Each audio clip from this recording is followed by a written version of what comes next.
What's up, everyone? How are you all? Today we are back with another blazing Naruto story. What if Naruto was reborn in HighSchool DxD world as a devil and Ria's Gremory made him her personal knight? If you enjoy, then please like, share, and do comments. 25 years before start of Civil War. A cry of a newly born child could be heard in the room as Venelana Gremory held onto a little blue bundle that contained her newborn son. He had a tuft of red hair on his head and blue-green eyes as his father and elder brother, both of whom looked at him with love. "He is a beautiful little boy. He will grow up to be strong," Lord Gremory said. "Hopefully he can grow up in this relative peace that we have gained after the end of the Great." Surzech said with a sigh as he regarded his little baby brother. "Yes, I hope so too, son. So what shall we name him?" Lord Gremory said, Naruto Gremory. I can just feel it. He will do great things." Venelana said as she rubbed her cheek affectionately with her newborns. Time skipped 5 years before Civil War. Naruto Gremory was in one of the open fields of the house training to master a new technique he had created. Beads of sweat poured down his shirtless torso as he kept going despite the exhaustion, having been at it for the past 5 hours. "Narutan!" Surzech called out as he walked out of the castle to find his brother hard at work. "Nick-san, what are you doing here?" Naruto asked as he sat on the ground, materializing a bottle of water before pouring it over his head. "You should take a break. You are going to work yourself to an early death at this rate," Surzech said as he joined his brother on the ground. "I know, it's just that I want to show everyone that just because I didn't inherit the power of destruction that I am not weak," Naruto said. Naruto was born with high magical power just like his brother. The odd thing, though, was that he did not inherit the power of destruction that his brother did. Rather, he had a unique set of eyes that he instinctively knew the name of. His unique eyes, crimson red like his hair and 3 tomo in a circular pattern, called the Sharingan, granted him predictive vision and the ability to copy anything he saw if his body was up to the task.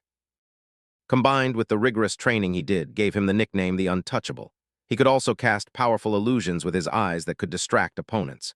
"You know that it isn't true anymore. You are plenty strong, Naruto. In fact, you are stronger than me when I was your age, but it doesn't matter what others think. The most important thing is that you should be happy with what you have achieved," Surzech said.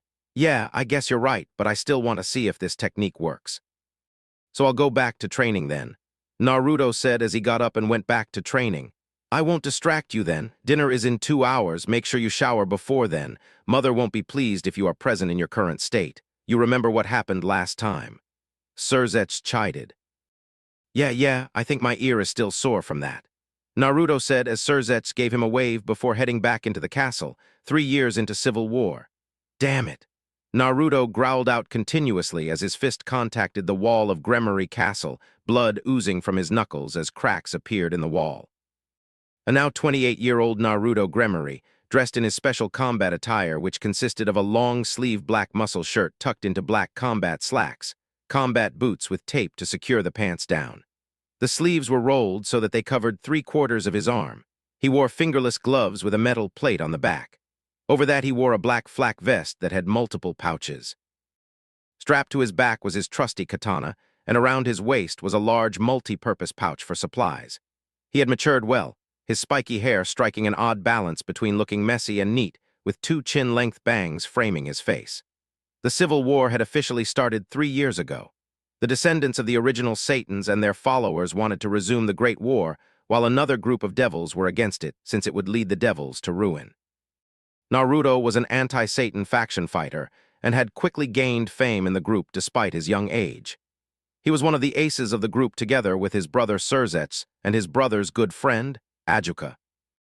He had mastered many different forms of magic with a particular specialty in fire and wind that rivaled the Phoenix House, water that rivaled the Citri, and unparalleled mastery in lightning magic. His unique technique, the lightning armor, made him one of, if not the fastest devils. In addition to boosting his speed and reaction time, the lightning armor also boosted his strength and durability to scary levels, making him a feared combatant in the field. "Naruto, there you are. You can't keep blaming yourself. You tried your best," Surzech said as he finally found his brother after the tragic battle that had just happened. "It was my fault. If I had been faster, I could have saved him. I failed, brother. We promised each other that we would make sure we had each other's back so that we could come home safely, but I failed to keep my promise," Naruto said as he started crying, a burning sensation in his eyes. "You can't keep blaming yourself for Takio's death. He wouldn't want you to be like this. You did your best." Surzech said, trying to comfort his brother. One of the anti-Satan faction camps had been attacked and many lives were lost, one of which was an extra devil named Takeo. Takeo was one of Naruto's best friends and was like a brother in all but blood, so the loss was painful. But if I was faster, he could have been saved. If I wasn't taking a break when the attack started, I could have been there to help them. Naruto said as blood started leaking from his eyes. And do what? Die valiantly with them. You may be strong, but even you cannot take on an entire battalion by yourself, brother. Now let me take a look at your eyes, they are bleeding. Surzech said, his initially angry tone softening when he saw his younger brother in pain. I'm fine. Naruto said as he opened his eyes, his normal 3-tomo pattern shifting into something like an atom with 3 ellipses stacked together. Where are you going? Surzech asked, concerned for his brother. To make myself able to kill a battalion so this does not happen again. Naruto said as he went off to train to prevent such a thing from happening again, 5 years into civil war. After that incident, Naruto had become much more powerful. The trauma from seeing his dead friend had somehow resulted in an evolution of his eyes into a stage called the Mangekyou Sharingan. He had the ability to use and control black flames that were hotter than any member of the House of Phoenix, and his flames burned continuously for 7 days and 7 nights, with no amount of water being able to put them out. He also gained the ability to manifest a giant ethereal warrior made of energy to fight. He had also delved into time-space magic, trying to come up with a way to make a battle-capable teleportation technique that would eclipse his current top speed using the lighting armor. Surzech, Ajuka, Serafal, and their team were stuck between a rock and a hard place. They had been tipped off on a possible supply route used by the old Satan faction and had hoped to end the war faster by cutting off the old Satan faction's supplies. But it had been a trap, and now 2 whole battalions of the old Satan faction had them trapped with no possible point of escape. About half their team had already been killed off, and the remainder were now hiding behind a cliff, waiting for the inevitable end. It seems like this would be the end. It's been good serving with all of you, Ajuka said. It would seem so, old friend. Surzech replied, the feeling is mutual. Serafal stated, if we go down, at least we go down with a bang. Surzech said before an object fell out of his pocket. It was a knife, except this was no ordinary knife. First off, it had 3 prongs and a thick wooden handle that had some sort of runic array. Surzech remembered that it was something Naruto had given him for use in emergencies. What is this, brother? Surzech asked as he took a strange-looking knife from Naruto. That is a key piece for a new technique that I am working on. If I can get it to work as well as my theories, then I will finally be able to fulfill my promise of being capable of killing battalions. Naruto said with a hint of pride. How does it work? Surzech asked. I haven't really worked it out yet, but basically you just have to be thrown it down and I can be there in an instant. Naruto said, might as well give it a shot. Surzech thought as he threw the knife into the ground, surprising both Serafal and Ajuka. Surzech, what was that? Ajuka asked, his curiosity piqued by the runic array present on the knife. I don't know. Naruto said to throw it down in case of an emergency. He said that was the key to his newest technique. Surzech said, just as he finished that sentence, there was a crimson flash and Naruto appeared next to them. What was that, and how did you get here so quickly? Serafal asked as she landed unceremoniously on her butt after jumping in the air from shock. No time to explain. I need you all to follow my instructions carefully. Naruto said as he emptied the contents of his pack, revealing more of the odd 3-pronged knives. All right then, I'll trust you to handle this. Surzech said, when I give the signal, I need you to throw these around the battlefield. Accuracy does not matter. What we need is coverage. Naruto said as he distributed the knives out. All right, we are set. Surzech said as everyone got ready to throw the knives. Here goes nothing. Naruto said as he charged power to his right eye, closing it. He faced the oncoming enemies and opened his eye, focusing on the center of the enemy forces. From the focus point of his right eye, a column of black flames emerged, burning to death the enemies that were caught in the area. Now. Naruto shouted as the old Satan faction forces were forced to separate to avoid the black flames. A rain of metal fell on the battlefield, with a few of the knives impaling enemies while most landed harmlessly in the ground. Ha ha ha! Was that your desperate last attempt? Now we get to kill all the aces of the anti-Satan faction, and with this a new war can begin. The leader of the enemy forces proclaimed. Don't blink now. Naruto said simply as he held a sword in each hand, focusing lightning magic through the blades to make them sharper. Then he was gone in a flash of red, and what followed was possibly the greatest massacre anyone could see. There were flashes of red all around the enemy forces as Naruto picked them apart.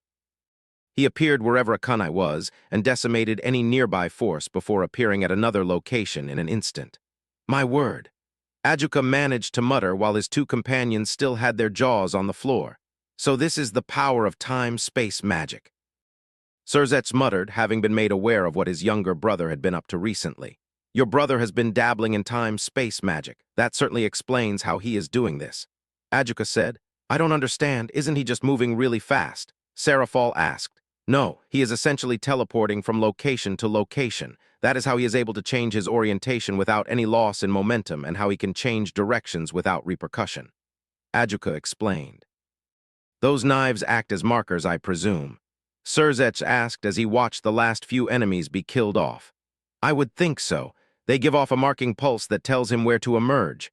The specifics of this technique are fascinating, and to be able to create something so formidable so quickly. He is nothing short of a prodigy. Ajuka said as Naruto appeared next to them. Well, that takes care of that problem. Come on, let's go home. Naruto said as he cleaned the blood from his blade. From that battle, Naruto earned the moniker of the Red Flash and also the name Crimson Reaper. With the deployment of the Flying Thunder God technique, as it came to be named, the anti-Satan faction was making a strong push against the old Satan faction. They were able to quickly send aid as each person carried a marker on their person, allowing entire squads to be teleported behind enemy lines or allow the transport of supplies. Within a year from that battle, the Civil War had come to an end, and Surzets, Ajuka, Seraphol, Falbium, and Naruto were praised as the heroes of devil kind. It was also after the war that it was discovered that Naruto's eye powers had a steep cost, a year after the end of the Civil War. So what is the diagnostic doc? Venelana asked as her son walked out of the room. He had been acting strange towards the end of the war, and the Gremory had suspected that it had something to do with his eyes. Do you want the bad news or the worse news? The doctor said, just tell them. I can't hide it anymore, it seems. Naruto said a little annoyed since he never enjoyed going to any treatment facility. Your son is going blind. The doctor said, what, why, when? The family asked in shock. Apparently the usage of my eye powers heavily during the war has damaged them and I will eventually go blind. My vision is already blurry as is, and if I stop using my eyes it is estimated that my vision will deteriorate gradually till I go completely blind in 30 years. Naruto said, is there anything that could be done? Lord Gremory asked. Unfortunately, no. His eyes are unique and we don't know what could happen if we tried anything, but we will keep looking into this, the doctor assured. After that, Naruto was constantly coddled by his parents, and they forbade him from fighting in any of the side skirmishes that had been occurring with the other factions, as well as the old Satan faction that still refused to accept defeat. It was one night that Naruto had a vision. In his vision, he saw a man with similar eyes to his own in battle with someone with what seemed like a multi-headed and multi-handed fox avatar. Beyond that, he saw a wizened old man with purple eyes that had concentric circles in a ripple pattern. Following that vision, he would receive glimpses of events that he had no recollection of going through, yet he experienced them in vivid detail, as though he had gone through those events. After many nights of said vision, Naruto finally resolved to try and find the meaning behind his eyes and hopefully a cure to his blindness. He believed the answer lay with the old man who had purple eyes with concentric circles in them. So one night he just up and left his family, leaving a note telling him that he had left. Dear mother, father, and brother, I am sorry to not be able to say goodbye in person, but I know that if I had done that, then you would never allow me to leave. I need to go and explore the world and find the truth behind my eyes. I also want to do some soul-searching after all that I experienced during the war. So please understand and leave me be till I find my answer. I promise that I will return back to your side once more. This isn't goodbye. It's until we meet again. Naruto Gremory. What do we do? Venelana asked almost hysterically as her youngest son had mysteriously disappeared. We should send people to look after him and bring him back. Lord Gremory said, no, father, we should leave him alone. Surzets said, are you serious? But what if something bad happens to him? Lord Gremory said with worry evident in his voice. He will be fine. We just need to have faith in him like we always do. Naruto is not one to do things without reason. If he needs to be alone, then we should leave him be. He will return. Surzets said resolutely as the family's thoughts drifted off to their youngest member, 50 years after Naruto left the underworld. Naruto Gremory felt the sun's rays stream through his bedroom window. He tried to ignore the annoying light and return back to his peaceful slumber, but failed to do so. He blinked his eyes a few times to adjust to the change in light before fully taking in his surroundings. He was currently in his house in Yakai territory. He smiled as he looked down to a mop of golden hair that belonged to his first love and first peerage member, his queen, Yasaka, a Kyuubi, and the former leader of the Yakai faction. The two of them had met when Naruto was traveling with a person who had taken on a similar place in his life, as Takeo once did, a brother in all but blood. At first he and Menma were like rivals, but beyond that they had some inexplicable bond between them that was eventually explained at the apex of the secret war. At that time, Naruto was journeying across the lands, trying to find the truth behind his eyes. He decided to follow Menma and his teacher at that time, one of the three legendary Yakai, Jiraiya the Toad Sei. He bumped into Yasaka while they were in Kyoto when she was still just a new ruler of the Kyoto Yakai faction. The two instantly hit it off, and not long after Naruto and Menma returned from the war, Yasaka stepped down from her post so that she could spend her time with Naruto, handing the post over to Menma. Thinking about Yasaka and how the two met made him think about his decision to revive her as his queen. Not long after he had left, his brother had taken the title of Lucifer, while Ajuka took the title of Beelzebub. Ajuka had developed something called the Evil Pieces system in order to try and bolster the decline in devil population caused by the war by reviving other races as devils. He recalled having returned to the underworld for a short while to meet up with his parents and gain a set of evil pieces from himself just a month ago. "It's been a while, Ajuka," a disembodied voice said as Ajuka was working in his private lab. "Who's there? What is your intention of sneaking up on me?" Ajuka spoke as he flared his aura. A whirling black vortex appeared in the room and a familiar person emerged from it. Now, there is no need for hostility. "I am, after all, the younger brother of your best friend," Naruto said as he materialized fully in the room. "Naruto, it's been quite a long time. Where have you been? Are you back for good now?" Ajuka asked as he gave a hug to the person he saw as a younger brother. "Unfortunately, there are still things that I need to do. I was actually looking to get a set of evil pieces from you." Naruto said, "Yes, of course." Ajuka said as he retrieved a box from his shelf that had Naruto's name on it together with the Gremory family insignia. "Thanks. I'm surprised you had one ready for me already. I presume that I just need to hand the piece to someone, then say the ritual words for it to work." Naruto said as he opened the box, the king piece melding with his body. "Yes, your set is special. It is one of the original sets that have fewer limits as compared to the newer sets that are issued. And it seems that most of your pieces have undergone some sort of change, not unlike a mutation piece, but different at the same time." Ajuka said as Naruto's pieces radiated with power. "I see. That would make sense since some greedy devils would probably get themselves killed trying to convert high-profile and strong people. Anyway, I shall see you around, Ajuka." Naruto said before he was consumed by a swirling black vortex and left the room. The Gremory family was currently enjoying a short tea break, with Surzech being present as well to have some form of respite from his duties as Lucifer. They saw a black vortex appear in the room and were immediately on guard. "Hello, Kasan, Tusan, Nick-san," Naruto said as he appeared in the room.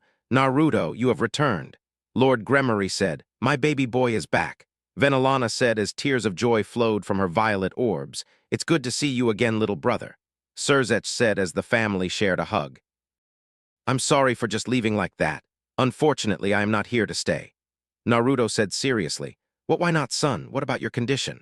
Lord Gremory asked. "There are still things I need to do, and do not worry. My eyesight has been fully restored. In fact, my eyes are more powerful than ever before." Naruto said as his eyes changed from their regular blue-green into his Mangekaiwu form that now had a tri-bladed pinwheel in the overlapped ellipses.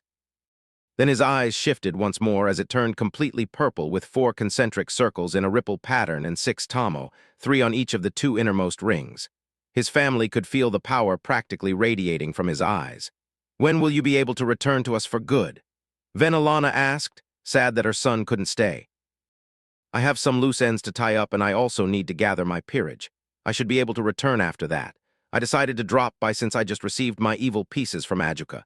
Well then, this is till we meet again," Naruto said before he disappeared in a swirling vortex. "Penny for your thoughts, dear," Yasaka asked as she snapped Naruto out of his musing, pressing her voluptuous body against him and tracing the many scars that now littered his body.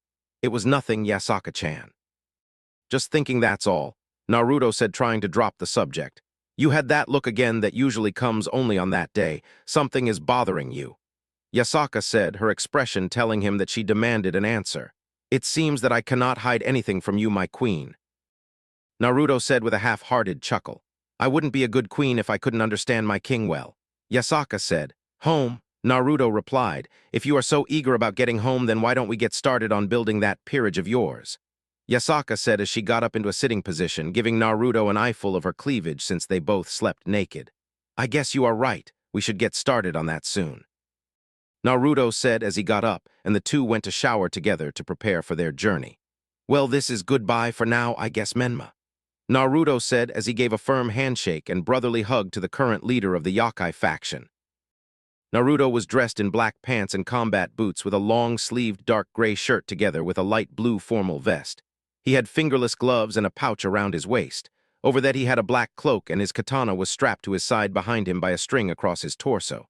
His hair was drastically different now as it covered one eye and was less spiky than it was in the past.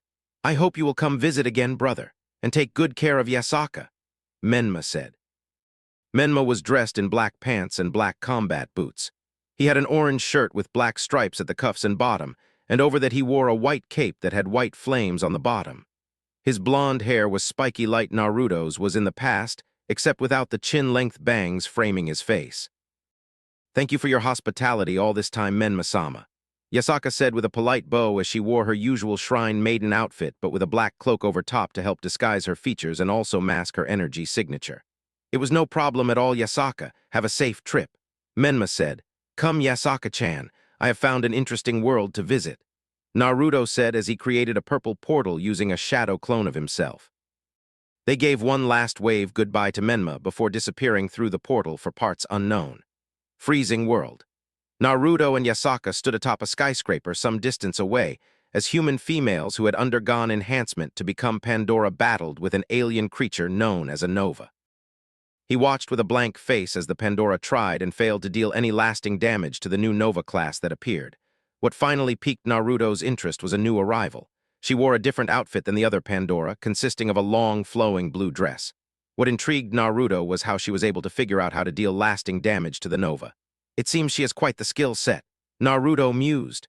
Are you looking to recruit her, Naruto-kun? Yasaka asked. Yes. It would seem that these stigmata have their drawbacks. They can exert their own influence on the person since they act as external matter. Interesting. I wonder what will happen when I revive her. Yasaka-chan, I want you to dispose of that thing. I will cast an illusion on the people in the area, Naruto said as he looked up at the moon, his eyes morphing into the Rinnegan. Hi, Naruto-kun, I await your signal, Yasaka said as she prepared her fox fire. Tsukiyomi, Naruto muttered as he focused on the moon, using it to cast a wide-range illusion that would prevent anyone from noticing them. To most people, it would seem that Kazuha had taken out the Nova in a suicide attack that would claim her life, but there would be no body. Yasaka used this to jump in and destroy the Nova using her fox fire to destroy the Nova's core. Kazuha was on the ground in pain as several blade-like appendages jutted out of her back. Do you want to live? Naruto asked as he approached Kazuha. Who are you? Kazuha responded. Who I am is not important right now. But what is important is your decision. Do you want to live? I can save you if you want me to. Naruto said, please do, I cannot leave my little brother alone. Kazuha managed to say as her vision was blurry. Such a pure soul, if the angels could bolster their numbers, you would have probably been selected to be one of them. Now then, you shall be reborn as my knight, rejoice with your new life, Naruto said as he converted Kazuha into his knight. He left the scene with her unconscious body to help heal any injuries that might still lingering while planning what else to do in this world. 6 years after Kazuha became a devil. Kazuha-chan, I can't hold on anymore. Naruto groaned as he felt a familiar pressure build up within him. I can't hold on much longer too. Do it inside, please. Fill me up with your seed, Naruto-sama. Kazuha screamed out as her orgasm hit her, her inner muscles squeezing Naruto's member, milking his seed as Naruto pumped his hot baby batter deep into her core. It has been 6 years since Kazuha had been brought back as Naruto's knight. After clarifying things with Dr. Gengo AI, they came up with a cover story on how Kazuha was able to survive. something that was easily done since her body was never found and with the help of some clever illusions on Naruto's part. Kazuha had adapted well to the life of a devil and, given her already vast skill set, was a formidable knight. Since becoming a devil, the stigmata implanted within her had become a part of her body, thus preventing any risk of her turning into Nova. In fact, it made her stronger than ever before. Over that 6 years, Kazuha had fallen for Naruto, who had become her limiter to allow her freedom of movement. Although she was a little put off by the concept of sharing him with Yasaka, she eventually accepted that she would have to share him since his power would naturally attract people to him. The three were currently having their usual sessions to deepen their relationship and also to relieve any stress. Kazuha had graduated from Genetics Academy now and decided to be a member of the reserve forces so that she could dedicate more time to serving Naruto. It seems that she had developed an odd masochistic kink over time and would always want to be dominated by Naruto during their acts. Kazuha fell onto Naruto's chest as she felt the warmth from her core. She felt Naruto's hands stroke her hair gently. She snuggled into his chest as she let out a content sigh from his comforting touch. "Kazuha-chan, your brother starts at West Genetics Academy today, right?" Naruto asked. "Yes, he left for the campus yesterday. Today should be his first school day. I hope he can fit in. Aside from you two, he doesn't really get to know other people." Kazuha said, her thoughts drifting off to her younger brother. "I'm sure he will be fine. The issue is his powers, though. Given his much higher stigmatic body percentage as compared to you, I would think that he might face great risks with his powers." Naruto said. "But grandfather said that there should be no issues given that his situation is different from mine due to gender." Kazuha stated. "Is there anyone else that you want in your peerage from this world, Naruto-kun?" Yasaka asked. "Yes, there is one of the legendary Pandoras," Naruto stated. "One of my aunts." Kazuha wondered. "Yes, her name is Lucy, I believe, LP number 4. I think she would make a fine addition to my peerage as a bishop." Naruto said as he materialized the file on her. "So when will you be asking grandfather to let you convert her?" Kazuha asked. "Soon, my dear, there is no need to rush. We have after all agreed to help out with the problem of the Nova." Naruto said, "Time skip end of Nova attack on humanity. Well then, I guess this is goodbye." Naruto said to the others as he opened up a portal to enter another dimension. "Will I ever get to see you again, Nissan?" Kazuya asked as he regarded his sister who was about to leave, possibly for good. "Maybe, but do not worry. Even if we do not see each other again, we will always be together in our hearts. Satellizer, I leave my brother in your care, if anything happens to him." Kazuha said with a sickly sweet smile that made Satellizer nod her head immediately in fear. "Take care, Lucy. Thanks for all your help, Naruto," Dr. Ai said as he gave his daughter a hug. "It was no problem. It was definitely a fun 10 years here." Naruto said, "Where will we be going now, Naruto-kun?" Lucy asked as she went to Naruto's side after saying goodbye to her sisters. Lucy had somehow made an instant connection with Naruto and was more than happy to accept the position of his bishop. At first, it was hard to communicate with the girl who seemed to be able to show little emotion, choosing instead to express herself through more physical means. But Naruto managed to get her to open up, and now she could act like a normal person and was better able to express herself. Although Naruto sighed to himself at how he seemed to be adding more people to his harem. Of course, Lucy was not as adverse to the concept of sharing as Kazuha initially was, since she had little to no social development before being turned into a devil. "Well, it's been an interesting ride with all of you. From the 10th Nova clash to Alaska to the attack by the Busters and to the final battle. There was never a boring moment here, but we should be going. Goodbye," Naruto said with a final wave before jumping through the portal, his peerage close behind him as they went on their next adventure. Sekiri World. Naruto and his peerage stood on top of one of the skyscrapers overlooking Shinto Tato as they discussed the information they had gathered of this world. Years ago, an alien ship with beings called Sekiri landed on an island. The current MBI was the first to discover the ship and make use of its technology for profit. The Sekiri had come to Earth seeking out their Ashikabi, or destined ones, and the CEO of MBI, one Hiroto Minaka, had decided to make a game out of it, and that did not sit well with Naruto. So Naruto had decided to throw a wrench in his plans. But the first thing on the agenda was to try and seek out the Sekiri that was having a reaction to him, at Izumo Inn. Mia could not believe the feeling that she was having at the moment. Her whole body was heating up. She knew the feeling, being the Sekiri pillar, but she had not thought it to be possible. She was reacting to someone, but as the Sekiri pillar that should not be possible given her power level. She tried to reach out to the person she was reacting to, calling him to her. It filled her with an unbelievable sense of glee that she would have an Ashikabi, but at the same time a sense of dread filled her. What kind of person is her Ashikabi? What plans did he have for the Sekiri race, with Naruto and his peerage? They were currently traversing the territory of Shinto Tato, heading towards the place where Naruto felt the Sekiri reacting to him was. They arrived outside an inn, and Naruto confirmed that this was where the reaction was strongest. Deciding that they needed a place to stay for now anyway, Naruto gave a knock and greeting, seeing no harm in trying. Mia picked herself up and went to answer the door. She could feel the reaction becoming stronger as she got closer to the entrance of the inn. When she arrived at the entrance to greet her guests, she came upon a handsome young man in his 20s with blue-green eyes and crimson hair. Upon laying her eyes upon him, Mia felt the heat grow stronger. She tried to compose herself as she took note of the 3 female companions together with the male. "Yes, can I help you?" Mia asked. "We were looking for a place to stay and saw the sign. Are any rooms still available?" Naruto asked while walking nearer to the woman, confirming his suspicion that this was the Sekiri he was reacting to. "Yes, it still is. Mia said, asking for his name without actually asking the question. "The name's Naruto," Naruto said with a warm smile. Mia was unable to control herself any longer and approached him, placing her hands on his cheeks, causing Naruto to raise an eyebrow before she crashed her lips to his. A massive burst of energy was released by both Naruto and Mia as their energies seemed to mingle and join together.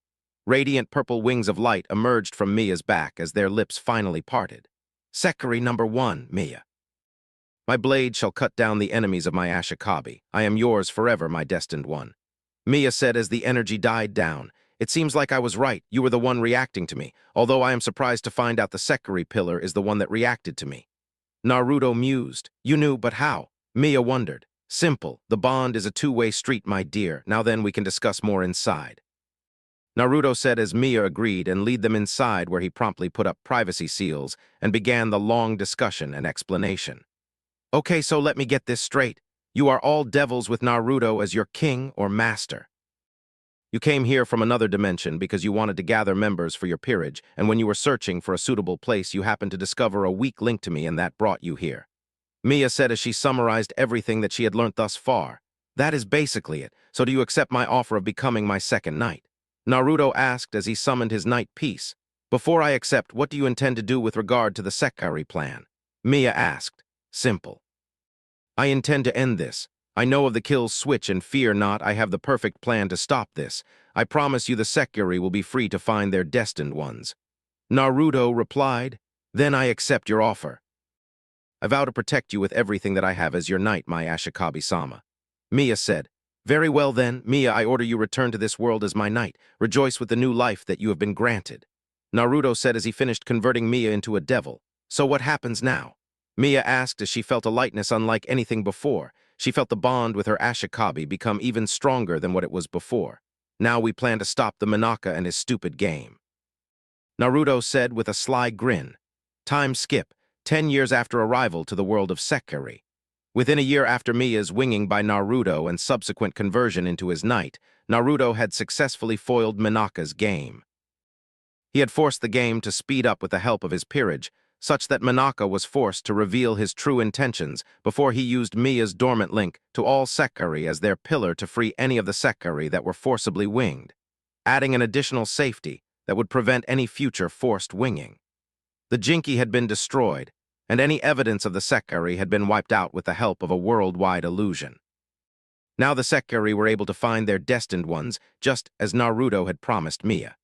Naruto had decided to travel the world here since it was so similar to his old one without the supernatural factions or alien threats. So the group traveled the world for 9 years, and now it was finally time to leave after finding another world that interested them. "Where are we going off to now, Naruto-kun?" Yasaka asked as she leaned her head against Hit's shoulder. As his harem was starting to grow with the addition of Mia, he had come up with an agreement that Yasaka would be the alpha in the harem given how long they had known each other. And they had also come up with a sharing schedule. "Well, there is another world that has caught my interest," Naruto said as he materialized a portal to another world. "What is so special about this world, Naruto-sama?" Lucy and Kazuha asked. "Well, this world has yokai like our original world, but that is all they have. They do not have any supernatural factions, and rather than the Kyuubi being the top of the food chain, the Shinso vampires are at the top. One Shinso vampire in particular interests me greatly.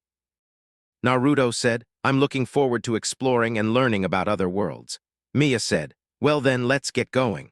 Naruto said as he jumped through the portal together with his peerage, World of Rosario Vampire. This isn't going very well at all. Alucard and his forces have managed to separate us. What am I going to do now?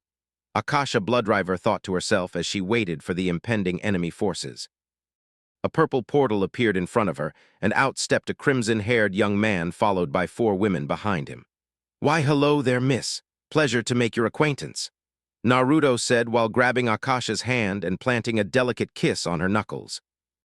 Akasha felt heat rise up to her cheeks as she had to admit that the young man in front of her was definitely attractive.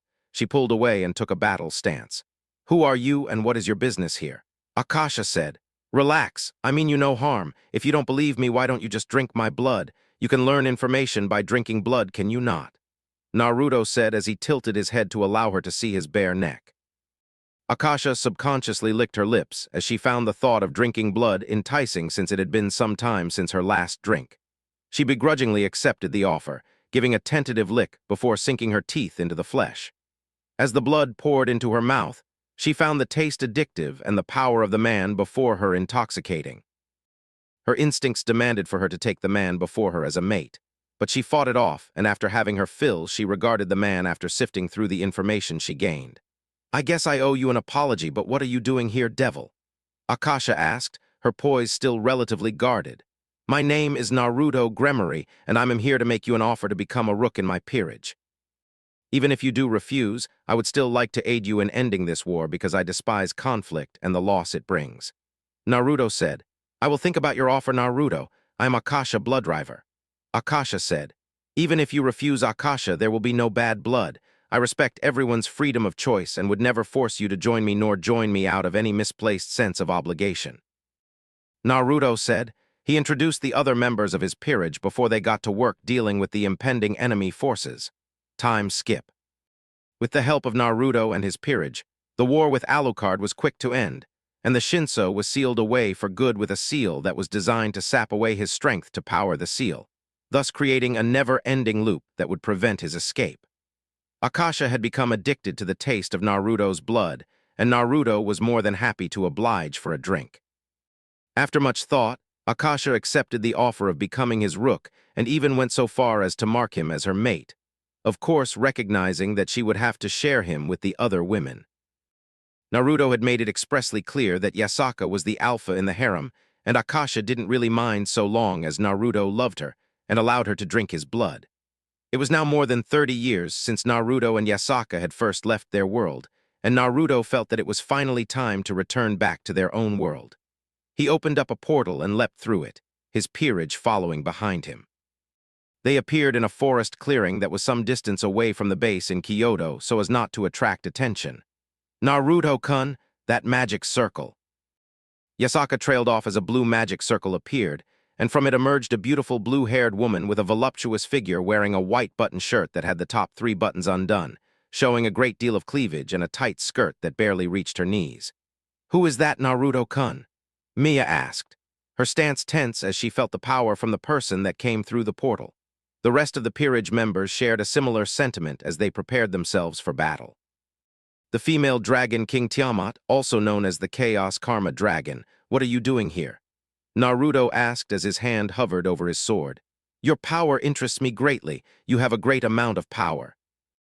So much so that you are undetectable to anyone less than ultimate class due to your power being unfathomable by them. I also detected a great deal of chaos from here, so I was curious. And here I find a devil that has been crossing dimensions. Most intriguing. I shall have you entertain me, devil. Tiamat said as she appeared before Naruto, covering the distance in an instant, surprising Naruto who had not been expecting her to move that fast. He could barely register anything before he felt the world spin, and he was a different location alone with Tiamat. What do you want from me, Dragon King? Naruto asked, taking a stance but nor bothering with a sword since he knew a regular blade would hardly be useful against a dragon. I would like to test your power, that is all. Tiamat stated simply. Then how about we have a little wager? Naruto said, a wager, go on. Tiamat replied, "If I can interest you enough, then I want you to join my peerage as my second rook." Naruto said, "Let's see if you can survive this devil." Tiamat said as she blurred towards Naruto. This time Naruto was ready for her speed and made his body intangible. Tiamat's attack passing harmlessly through him as he leapt backwards to give himself some room. Given a glimpse of his power, Tiamat's dragon instincts were screaming to her to take this handsome young devil as her mate to give her progeny. She shook of those thoughts as she continued to glare at the devil. His power was much greater than hers. It felt like a massive ocean, a feeling comparable to Off-Eyes and Great Red and one other person currently in the world. "You are definitely strong, as expected of the strongest Dragon King. If I didn't have my reflexes or my time-space migration, I might have died." Naruto said, "Enough talking, devil, show me what you've got." Tiamat growled out, "I really do not want to hurt a pretty woman such as yourself, so I will try my best to subdue you peacefully." Adamantine sealing chains. Naruto said as he slammed his hand into the ground. A magic circle appeared below Tiamat and chains emerged. The chains wrapped around her body and she could feel her energy slowly being sapped away by the chains. Tiamat knew that she could break the chains easily. After all, they were not meant to be a permanent form of restraint, but she refused because Naruto had unknowingly flipped her switch and turned her on. Naruto raised a brow in confusion when he saw that Tiamat was not struggling against the chains. Although they did use the energy absorb as reinforcement, a simple burst of power could overload the chains and free her. He tilted his head in bewilderment when she mouthed something and had a faint blush on her face. "What did you just say?" Naruto said, not understanding what was happening. "Tighter." Tiamat muttered in a meek voice. All the previous confidence and animosity in her voice was gone. "The chains make them tighter," Tiamat demanded. Naruto took a step back in shock, but complied nonetheless, figuring out what was going on and both cursing and praising his luck. It seemed that the women he encountered were either closet masochists or they were prudes that became Yule deviants in the room. It would seem that Tiamat was a closet masochist, judging by her flushed face as the chains tightened around her body. Naruto could not help but smirk now that he had the Dragon King eating out of the palm of his hand. "So you want me to tie you up, eh, you naughty Dragon King?" Naruto said with a grin as he tightened the chains further, drawing moans from Tiamat.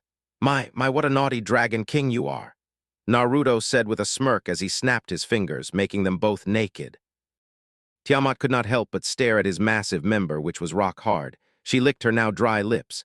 "Never. Tiamat will never become a servant to some devil, no matter how powerful and good-looking you are," Tiamat said, trying to sound defiant, but her voice had taken a much higher pitch ever since her switch had been flipped. She had also taken to referring to herself in the third person. She growled when she felt the chains loosen. "Oh well then. We could have enjoyed so much fun together in our S&M plays. After all, 2 members of my peerage are masochists too, so I do know how to please people like you," Naruto said as the chains were slowly starting to let go of Tiamat.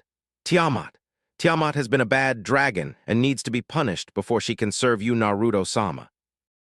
Please punish this naughty Dragon King and make her your slave," Tiamat cried out, finally giving in to her instincts. "With pleasure, my dear," Naruto said as he tightened the chains once more. He converted Tiamat into his rook before proceeding to have his way with her. This would be the day that Naruto Gremory was able to convert the strongest Dragon King using. Naruto and Tiamat appeared back where his peerage was. Tiamat had a flushed face and a limp in her step. Combined with the glow she had, the other peerage members immediately knew what had happened between the two. "Well then, we should get going back to our base. I need to convene with Menma," Naruto said as he teleported his peerage to his base in the Yakai faction territory. "Nice to see you again after so long, brother," Menma said as he greeted Naruto with a firm handshake and hug. "It's nice to be back as well. Has anything interesting been happening?" Naruto asked as he took a sip of tea. "Not really, but quite a lot has happened in the underworld since you left. I guess for you the biggest development is that many amongst the 3 factions assume you dead. Also, you have a younger sister now. In fact, she was just recently born and your parents have named her the heir for the lordship of your house. Although I think that should change once you return." "When exactly do you plan on returning?"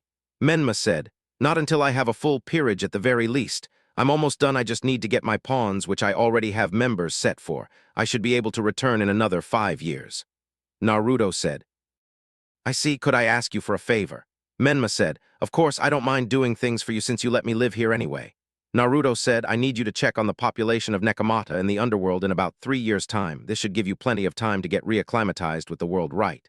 Menma requested, Of course, just remind me closer to the day. It was great catching up with you. Naruto said as he got up to leave. The feeling is mutual. Menma said as he went back to his paperwork with a sigh. Time skipped 4 years. Naruto's peerage was now already complete, however. An unforeseen change had occurred that would derail all of his plans. Yasaka had become the first of his mates to become pregnant with a child of his. This was a joyous occasion, but Naruto also realized the repercussions of this, as he still had multiple enemies gunning for his head, and did not wish for any harm to befall his daughter. He had also been hearing from his spy network that there were traitors amongst the devils, and that made him even more worried to return back to the underworld. Thus he opted to stay hidden away until his future child would be able to defend themselves, or when he was certain that all the threats were gone. "I'm going now," Naruto said as he grabbed his gear and got ready to go on the task asked of him by Menma. "Please be safe, Naruto-kun." All of his mates stated. His pawns were all out gathering information for him, and he rarely ever called them together. His pawns were divided into independent 2-man cells that had free reign of their lives, but were required to complete any task he assigned according to parameters, thus they were rarely around. "I will. I have you all to return to after all," Naruto said as he kissed all of them goodbye. He placed a mask over his face that cast an illusion to hide his appearance and power from being recognized. The mask was orange with a spiral design with a single eye hole. He was wearing a black cloak with red clouds over a lighter variation of his old combat attire. He had an ominous feeling about this mission, and so it helped to be prepared. He left in a black swirl for the underworld. When he arrived in the underworld, there seemed to be a large event going on. Judging by the fact that Falbium was leading some sort of military procession towards the stadium, and the other 3 Satans were waiting there based on what Naruto heard. Deciding that he needed more information, Naruto formed a single hand seal, creating 4 corporeal clones of himself. With a simple application of transformation magic, he sent his clones off to gather information while he headed off to the Nekomata settlement. As he neared the location specified by Menma, an overwhelming urgency took hold in his body. When he got there, he saw the Nekomata population surrounded by devils with clearly evil intentions. They were huddled together with the strong ones shielding the children and the elderly. Naruto jumped in between the group of Nekomata and devils, at the same time receiving the memories of the clones. He tusked as he realized what was happening. One of the devilized Nekomatas had killed their master, and as such the devils were trying to kill the rest of the Nekomata population out of spite or retribution. But after being informed of the name of the master, Naruto had an inkling as to what truly happened, and he sighed at the blind fear exhibited by his race. "What do you think you are doing here? You are definitely a devil. Who are you?" The one Naruto assumed to be the leader of the group questioned with an authoritative tone. "Tobai is a good boy. Tobai is here because he was asked to help out his friend." Naruto said, "Whoever you are, please get out of the way. This is by order of the council. One of them has killed the heir of a household. This is their punishment." The leader said, "Tobai says you all are meanies who shouldn't be hurting people. You make them all sad. Tobai doesn't like people who make others sad." Naruto said as he cast an illusion that made all the devils fall to the ground. He turned his attention to the Nekomata population. "What do you want from us?" The leader of the Nekomata village asked as he was afraid of someone capable of putting so many devils under an illusion. "Relax, I am here by order of Menma-sama." Naruto said, "Menma-sama?" The village leader asked. "Oh, that's right, you guys don't know about the change in Yakai leadership. Yasaka has stepped down, and now Menma Namikaze, the son of Minato Namikaze and Kushina Uzumaki, is in charge of the Yakai faction. I have already discussed the situation with him, and he will provide you with sanctuary in Kyoto." Naruto said, "But how will you take us all there?" The village leader asked. "Just link your hands together," Naruto said. They did as told, and Naruto placed a hand on the village leader's shoulder. Focusing on the marker Menma had thrown down, he ported all of them to Kyoto, stopping to catch a breath after from the strain of having to spread his energy to so many people at once. Naruto headed off to the direction of the military procession, intent on stopping a wrongly accused person from suffering the consequences for defending their loved ones. He calmly dropped in front of the military procession, halting its advance. "Halt! What is your business here?" Falbium stated, his usual lazy demeanor gone as he could tell that the person in front of him was strong. "Tobai is here for a cookie," Naruto said as bounced on the balls of his feet. "Answer us seriously, you cur. How dare you speak to one of the Satans like that? Move aside or be moved." One of the guards said. Naruto just tilted his head childishly. Very well then, we are forced to resort to physical means so that the trial of the criminal is not interrupted. Another guard said as he tried to push Naruto out of the way only to phase right through him. Big shiny man is funny. Has Tobai been such a good boy that he gets to play with all of you? Naruto said as he moved towards the place where the prisoner was being held. Stop him. Falbium ordered, but none of the soldiers could actually touch Naruto. Naruto reached the carriage and freed Kuroka. Who are you? Kuroka asked. I am here to help you. Now then, Katsu. Naruto said as he slammed his palm on the ground while tightly holding onto Kuroka, who was blushing at the intimate contact. A large explosion could be seen from miles around. What was that? Ajuka asked as everyone took notice of the explosion. That was where Falbium was. Serafal said, I'll go there myself and see what is happening. Guards. Surzech said as he was flanked by 10 patrolmen. They made their way towards the location of the blast and were surprised to see a heavily injured Falbium as well as the soldiers that accompanied him who were all unconscious. As soon as Surzech approached Falbium, a sealing array on Falbium's body glowed and Surzech found himself in a different location. Hello, Nick-san. Naruto said as he greeted Surzech. Brother, what is this place? Surzech asked. The sky was red and both Surzech and Naruto were black and white. This is the Tsukuyomi world.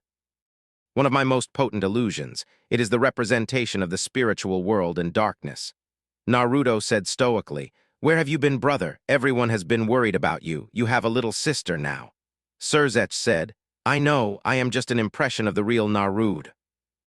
I am here to tell you the truth about Kuroka's choice to kill her master, as well to inform you that the events of today nearly caused you to start a war with the Yakai faction. Naruto said as he clarified the truth behind Kuroka's murder of her master, providing convincing evidence that would prove Kuroka innocent. But he knew the older devils would not accept this matter so simply. Devils were greedy creatures after all. I implore you to put your foot down on this matter, brother. If you start a war with the Kyoto Yakai faction, then the devils will face extinction. The current leader of the Yakai faction, Menma Namikaze, is not someone any of you can hope to beat, and I will have to stand against you if such a war were to occur. The moon cannot stand against the sun. It seems the energy I left behind is just about used up. Naruto said as his fingers started fading. Wait, when will you return, Naruto? Surzech asked. When the time is right, I will return. I have one last request, Surzech. Please take care of Kuroka's little sister for me. I cannot retrieve her without risking my identity, so please do it as a favor to your little brother. There are things that I still have to do till we meet again, brother. Naruto said before the world around them faded. Surzech blinked and found himself back where he originally was. In his hand was a file that contained all the evidence to prove Kuroka's innocence. Resolving to take Naruto's warning seriously, Surzech had Kuroka declared innocent, and her sister Shiren was placed in the care of Rias. Many devils made a fuss about this, but Surzech threatened them, saying that Kuroka and the rest of the Nekomata were now under devil protection, and they were more than welcome to risk war if they wanted vengeance so badly. Time skip 11 years. 11 years had gone by. Naruto lived in relative peace in Yakai territory with his mates, while his pawns were off trying to make the world a safer place for his future family, and also to watch over his current family. Yasaka had given birth to a beautiful girl that they named Kanu. Kanu had 9 tails and fox ears just like her mother, but inherited her father's red hair and unique eyes. Naruto and Yasaka decided to hide Kanu's appearance under an illusion to prevent anyone from linking Kanu to him so as to keep her safe. To those who didn't know of her true appearance, she was a carbon copy of Yasaka, and she was expressly told not to talk about who her father was. Kuroka had become clingy ever since she was saved by Naruto, and eventually became the 7th person to join his harem as his bishop. He learned that Rias was now attending school in the human realm, thanks to the people he had keeping tabs on her. He also learned of her engagement to Riser Fenix, something that he was against. He had been reviewing the contract almost on a daily basis to try and find a way to break it while maintaining anonymity, knowing that Surzech would be unable to break it given his position as Lucifer. But the group had other matters to attend to. It would seem that things were stirring soon amongst the supernatural factions, and his informants were painting a grim picture of a rising group of terrorists that would surely be a future threat. In addition to that, it would seem the Q, and by extension Naruto's sister Rias, was the epicenter of many of the coming storm. Damn, morning sun. Naruto muttered as the streams of light from the curtain fell on his eyes, disturbing his sleep. He tried to move his arms, but could only move his right one since his left arm was currently being trapped by both his daughter and his queen. That's right, Kano had a nightmare yesterday night and couldn't sleep, so she came over.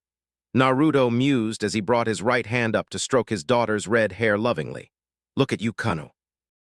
You will grow up to be such a beautiful woman. Soon Daddy will have to beat all the bad boys who want to take you away from me with a stick. Naruto said quietly, "Good morning, my king." Yasaka said as she gave a chaste kiss to his lips, Naruto a little stunned at first since he didn't realize she had woken up but quickly reciprocated. "Good morning to you too, my beloved queen." Naruto said after they parted, "Good morning, Aka-sama, Atu-sama." Kano greeted sleepily as she rubbed the sleep out of her eyes. "Good morning, my dear Kano. Are you looking forward to spending the day with me and your Aka-sama?" Naruto asked as he gently kissed her forehead. Kano nodded her head vigorously, excited to spend the day with her father and mother. The past years of her life had been hard since she couldn't talk about her father outside at all, and they couldn't show much form of attachment. It wasn't that Naruto didn't trust Menma and the Yakai. It was just that, being supernatural beings, the Yakai knew who he was and word travels fast. He figured it would be best that no one figured out that Kano was his daughter, so to speak. But a few years ago, he had the genius idea of moving to Kyoto since he heard that his little sister was coming here. This, to him, was the perfect opportunity to build his family in peace.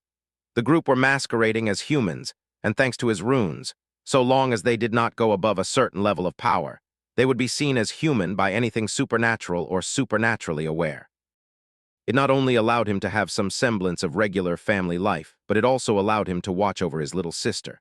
"Why don't we go and get ready together, Kano? We can leave your father to get his work settled so that there won't be any distractions later. I'll even let you sit in my lap while I brush your hair." Yasaka said, "But I want Atu-sama to brush my hair." Kano said with a cute pout, "Sorry, dear, I have some things I need to do." "Tell you what, if you be a good girl for me and follow your mother, I'll buy you ice cream today." Naruto said, "Ice cream, okay then." Kano said as she jumped off the bed excitedly and headed to the bath. "You spoil her too much. No, in fact, you spoil all of us so much. Thank you for doing this for her. I know it would have been much easier for you if we stayed in Kyoto and you moved between here and Kyoto." Yasaka said as she snuggled into his chest. "You should know that all of you are the most important things in my life now. Seeing all of you happy makes me happy. Besides, it wasn't much trouble. Thanks to shadow clones and illusions, everything was much simpler than I thought it would be. Anyway, best not keep our daughter waiting. I need to go check up with them before we leave." Naruto said as he got up out of bed and walked out the door. As he passed through the hallways, he got the memories of his clones that the rest of his mates spent the night with. Ever since he developed a way to use Menma's clone technique, he would make clones for all the other mates that he did not spend the night with so that they would still receive his affections. "Good morning, Miya-chan," Naruto said as he gave his purple-haired Sekiri a kiss. She was always an early riser and seemed to never have any morning fatigue despite some of the physical activities they would do at night. She and Kazuha had become the default cooks for meals, as well as managing the upkeep of the home. "Good morning to you too, Naruto-kun. I would love to talk to you some more, but it is my turn today to prepare breakfast, so I should get going before the rest get down there," Miya said with a formal bow as she excused herself. "Good morning, Kuroka," Naruto said, giving the woman a kiss, at the same time placing a kiss on the bundle that was currently in her arms. Kuroka had given birth to a healthy baby hybrid a year ago. His son, Boruto, had red hair and, according to Kuroka, would have a red cat tail and cat ears when he finally manifested his features.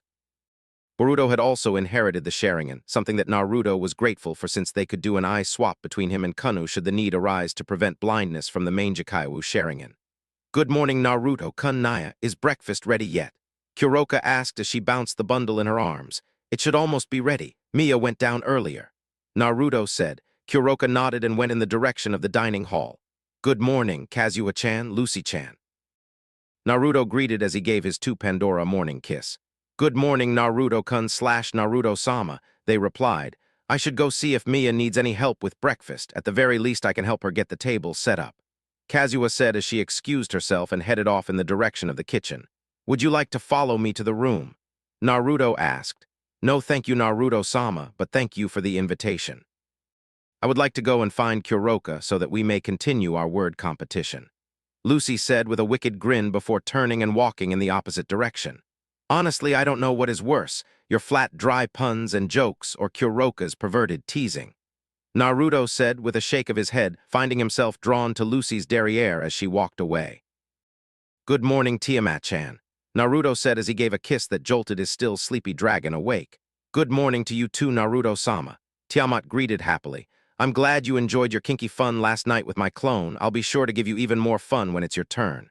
Naruto said, I look forward to it, Tiamat said as she sauntered away to grab breakfast. Naruto continued on his way towards the room at the very end of the walkway. Activating a runic array that would authorize his entrance, he shut the door behind him and activate various privacy and security runes. After all, it was always better to be safe than sorry in him mind. Screens illuminated all around the room, displaying various graphics and information, with the map of the world taking up the large center screen and several smaller screens explaining the markers that were present on the map. Naruto sat down in his chair as he went over the displayed information, making sure there are no discrepancies. Report in, Naruto said as he rested his head in his arm. We have been unable to locate any of the unaccounted Longinus thus far, Itachi said as he and Kasame were in a mountainous area tracking down leads to any Longinus that was not known to belong to any of the factions. There seems to have been no movement from any of the old Satan faction. They seem to have gone quiet. Too quiet, if you ask me, Kakashi said, throwing his 2 cents in. Raizvim still has not been accounted for, but it would seem that his supporters are stirring, which is odd given that they did not participate in the civil according to your information and will only move under orders from Raizvim. Gaara said, Itachi, Kasame, keep looking. We need to know the status of all the Longinus. Kakashi, Guy, keep your eyes open for any news on the old Satan faction. Also carry on checking on the informant network. Some of them have gone dark for some inexplicable reason. Gaara AB, keep trying to locate Raizvim. He is a dangerous threat, and the fact that his forces are moving at all shows that something has piqued his interest. Naruto ordered his pawns. Will do, Naruto-sama. They all responded before cutting off communications. Naruto sighed as he looked up at the world map deep in thought, looking over the information on said map for probably the 100th time. It's been a year since we moved from Kyoto. Thus far no one has discovered us yet, which I am thankful for. It's not that I don't want to return to the underworld or that I lack the power to protect my family. In an outright fight, only Menma, Great Red, and Off-Eyes would be a problem for me. The main issue here are those working in the shadows. There are definitely traitors in the 3 factions. Add to that this Chaos brigade stirring trouble. I just want Kanu, Boruto, and my future children to be able to grow up safely and not have to be constantly monitored. They're kids. At least for now, Kanu can grow up with some freedom, at least till I have to go back to the underworld. Hopefully this mess is resolved before Boruto is old enough to remember anything. The last thing I want is for any of my children to grow up during a time of war. Naruto said to himself. He shook his head from any depressing thoughts and went to get himself decent for breakfast. The peerage, or family as Naruto liked to call it, enjoyed a wonderful oriental breakfast that Miya had prepared with the help of Kazuha. Naruto was seated at the head of the table with Yasaka to his immediate right, Kanu to his left, and the rest of his pieces facing each other in order of bishop, rook, and knight. Boruto was being cradled and fed by Kuroka with some help from Akasha. It still amazed Naruto how he could keep this many powerful women satisfied and able to live together, but he attributed it to the use of shadow clones and also his devil stamina. Once breakfast was done, Naruto left behind a few clones to keep the rest of his mates company and also run the convenience store while he spent the day out with Yasaka and Kanu. Well, I'll see you ladies later. When my student turns up, bring him to the training room. One of my clones should be there to take care of him. Naruto said, Could I have a drink before you leave, Naruto-kun? Akasha asked shyly. Of course, dear. Naruto said, leaning his head off to the side to give her access to his neck. Once he was done, he turned his attention to Tiamat. I still don't understand why you elected to train the kid that has the boosted gear. He is a worthless human. He doesn't have any talent for anything. No talent for fighting, no talent for magic. Heck, the only he could do was be a pervert before you started training him. Tiamat said, Look, Tiamat-chan, I get your animosity towards D-Drake, but can you imagine the power of the boosted gear in the hands of a pervert? What kind of horrors would be unleashed upon the world if we let someone whose brain is dangling between his legs run amok with a tool that has the potential to kill gods? Besides, look at Guy. He had no talent, and right now he is one of the best hand-to-hand combatants even if he can't use any form of magic. Naruto said, explaining his reasoning. A few months after Naruto and his peerage had arrived, he was alerted to the presence of the boosted gear in one Issei Hayadu. The boosted gear was still dormant, and if not for Naruto having his Rinnegan active, he wouldn't have noticed it at all. Even then, the traces of the draconic sacred gear was faint at best. Naruto had decided to train the pervert and help him unlock his sacred gear. The main reason was that he shuddered at the thought of something with limitless potential in the hands of someone with balls for brain. Another reason was that the kid reminded him of Jiraiya. The third reason was that he was trying to steer the kid to becoming one of Ria's pieces, as selfish as that is. The boosted gear in the hands of a well-trained person would make for an excellent guardian to his little sister's peerage. Naruto had started Issei off on physical training, basing Issei's regime on his and Guy's personal training regime, but severely trimmed down since his regime was meant for devils and Guy's was not suitable for anyone else except Guy. Naruto had to admit that Kid may have been a pervert, but he was definitely a driven learner and a hard worker. The kid even managed to awaken the base form of the boosted gear in the first month of training, and was able to advance it into the usual gauntlet form. Then in 2 months following that, he had advanced it into its second liberation form, earning a new ability called Gift that allowed him to transfer his powers to others. Naruto was trying to figure out a way to get the kid to enter balance breaker form so that Issei could start getting acclimatized to using the scale mail, but according to D-Drag, Issei lacked that final push factor to get him to enter balance breaker. On the plus side, all that training actually helped to curb Issei's perverted tendencies, and Issei was happy to see that his reduced perverseness had made him more popular in school. I guess you are right there. And the kid's improvement is nothing to scoff at. Tiamat said with a huff, well, we're off. Naruto said as he placed Kanu onto his shoulders, earning a giggle from the girl while Yasaka looped one arm around his, her other one carrying a picnic basket. Please be safe, Naruto-kun, Yasaka. The peerage members said as they waved goodbye to their king and queen. So what would you like to do today, Kanu? Naruto asked his daughter, who was enjoying the view from her spot on his shoulders, nuzzling her cheek against the top of the head. I want to go to the park and play, Kanu said excitedly. Then to the park it is, Naruto said while striking a mock heroic pose. To the park, Kanu cheered, attempting to mimic her father. The family took a nice slow stroll to the park, enjoying the fact that for the moment, there was nothing else in the world except the two of them. Once they reached the park, Naruto played with Kanu at the swings and slide, while Yasaka went off to find a spot to set up their little picnic. Yasaka sat down the picnic mat and set the basket off to the side since it was still a little early to eat anything just yet. She observed Kanu having the time of her life with her father and was thankful for having met and fallen in love with Naruto. She smiled serenely as she heard Kanu laugh when pushed by Naruto on the swings. Naruto was just content to make sure his daughter was having fun. He noticed Kanu stealing glances at a group of children. Why don't you go try and make friends and play with those kids, Kanu? Naruto said as he gestured to the group of kids that had attracted Kanu's attention. Are you sure it's all right too, San? Kanu asked. She never really interacted with anyone her own age, so she was a little shy. Go ahead, Kanu. Don't worry, me and your mother will be right there watching you, so go on and play with them, Naruto said as he gave a light push. Kanu took a few tentative steps before gaining the confidence to approach the group of children. She managed to introduce herself well and eventually started to join in with their games. She stole a glance at her father, who simply nodded his head before he turned to join Yasaka. It seems that Kanu is enjoying herself, Naruto commented as he sat down on the mat, leaning his back against the tree before pulling Yasaka onto his lap.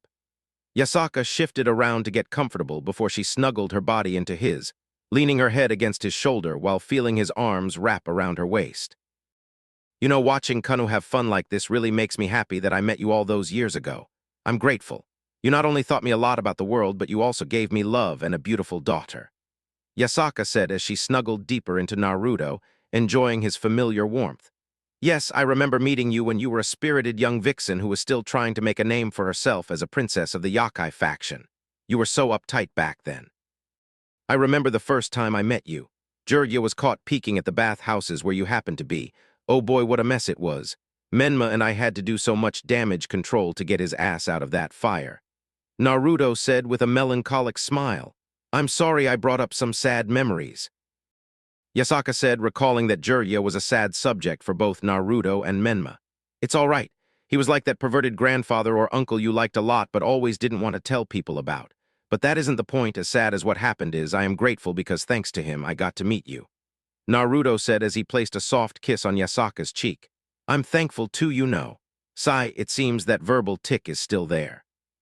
At least Kanu doesn't seem to do it as often.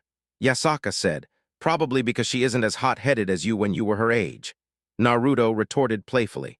True, she probably inherited her father's genius and calm personality. Yasaka said as she looked on lovingly at Kanu having a fun time with all the human children. But she inherited her good looks from her mother. Before too long I will have to beat back boys with a stick. She will have the guys dropping at her feet, just like her mother. Oh, woe is me. It won't be long before I will be wondering where Daddy's little girl disappeared to. Naruto said, oh, you don't be such a dramatic. You know she will grow up eventually, but for now let us just enjoy having our little baby girl around. Yasaka said as she playfully slapped Naruto's chest before looking back at Kanu having fun. I will have to return to the underworld eventually. Naruto stated, leaving that statement in the air. I know. You wanted to return when your peerage was first completed, but then you decided not to since I got pregnant with Kanu. Then when Kuroka had Boruto, you were even more against the idea of returning to the underworld. And now with Kazuya pregnant as well, I wonder when exactly you plan to return to the underworld. Yasaka said, ideally, I would not want to return now. At least like this, all of my children get to grow up in peace without any responsibilities or expectations hanging over their heads. I want them to have a good childhood.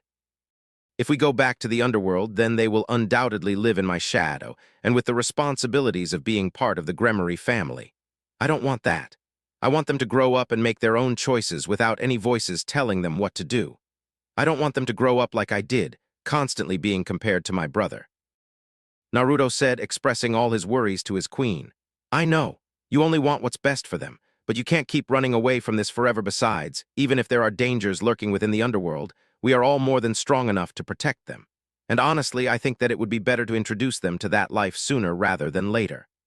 Yasaka said while stroking his cheek lovingly, Naruto leaning into her hand and closing his eyes.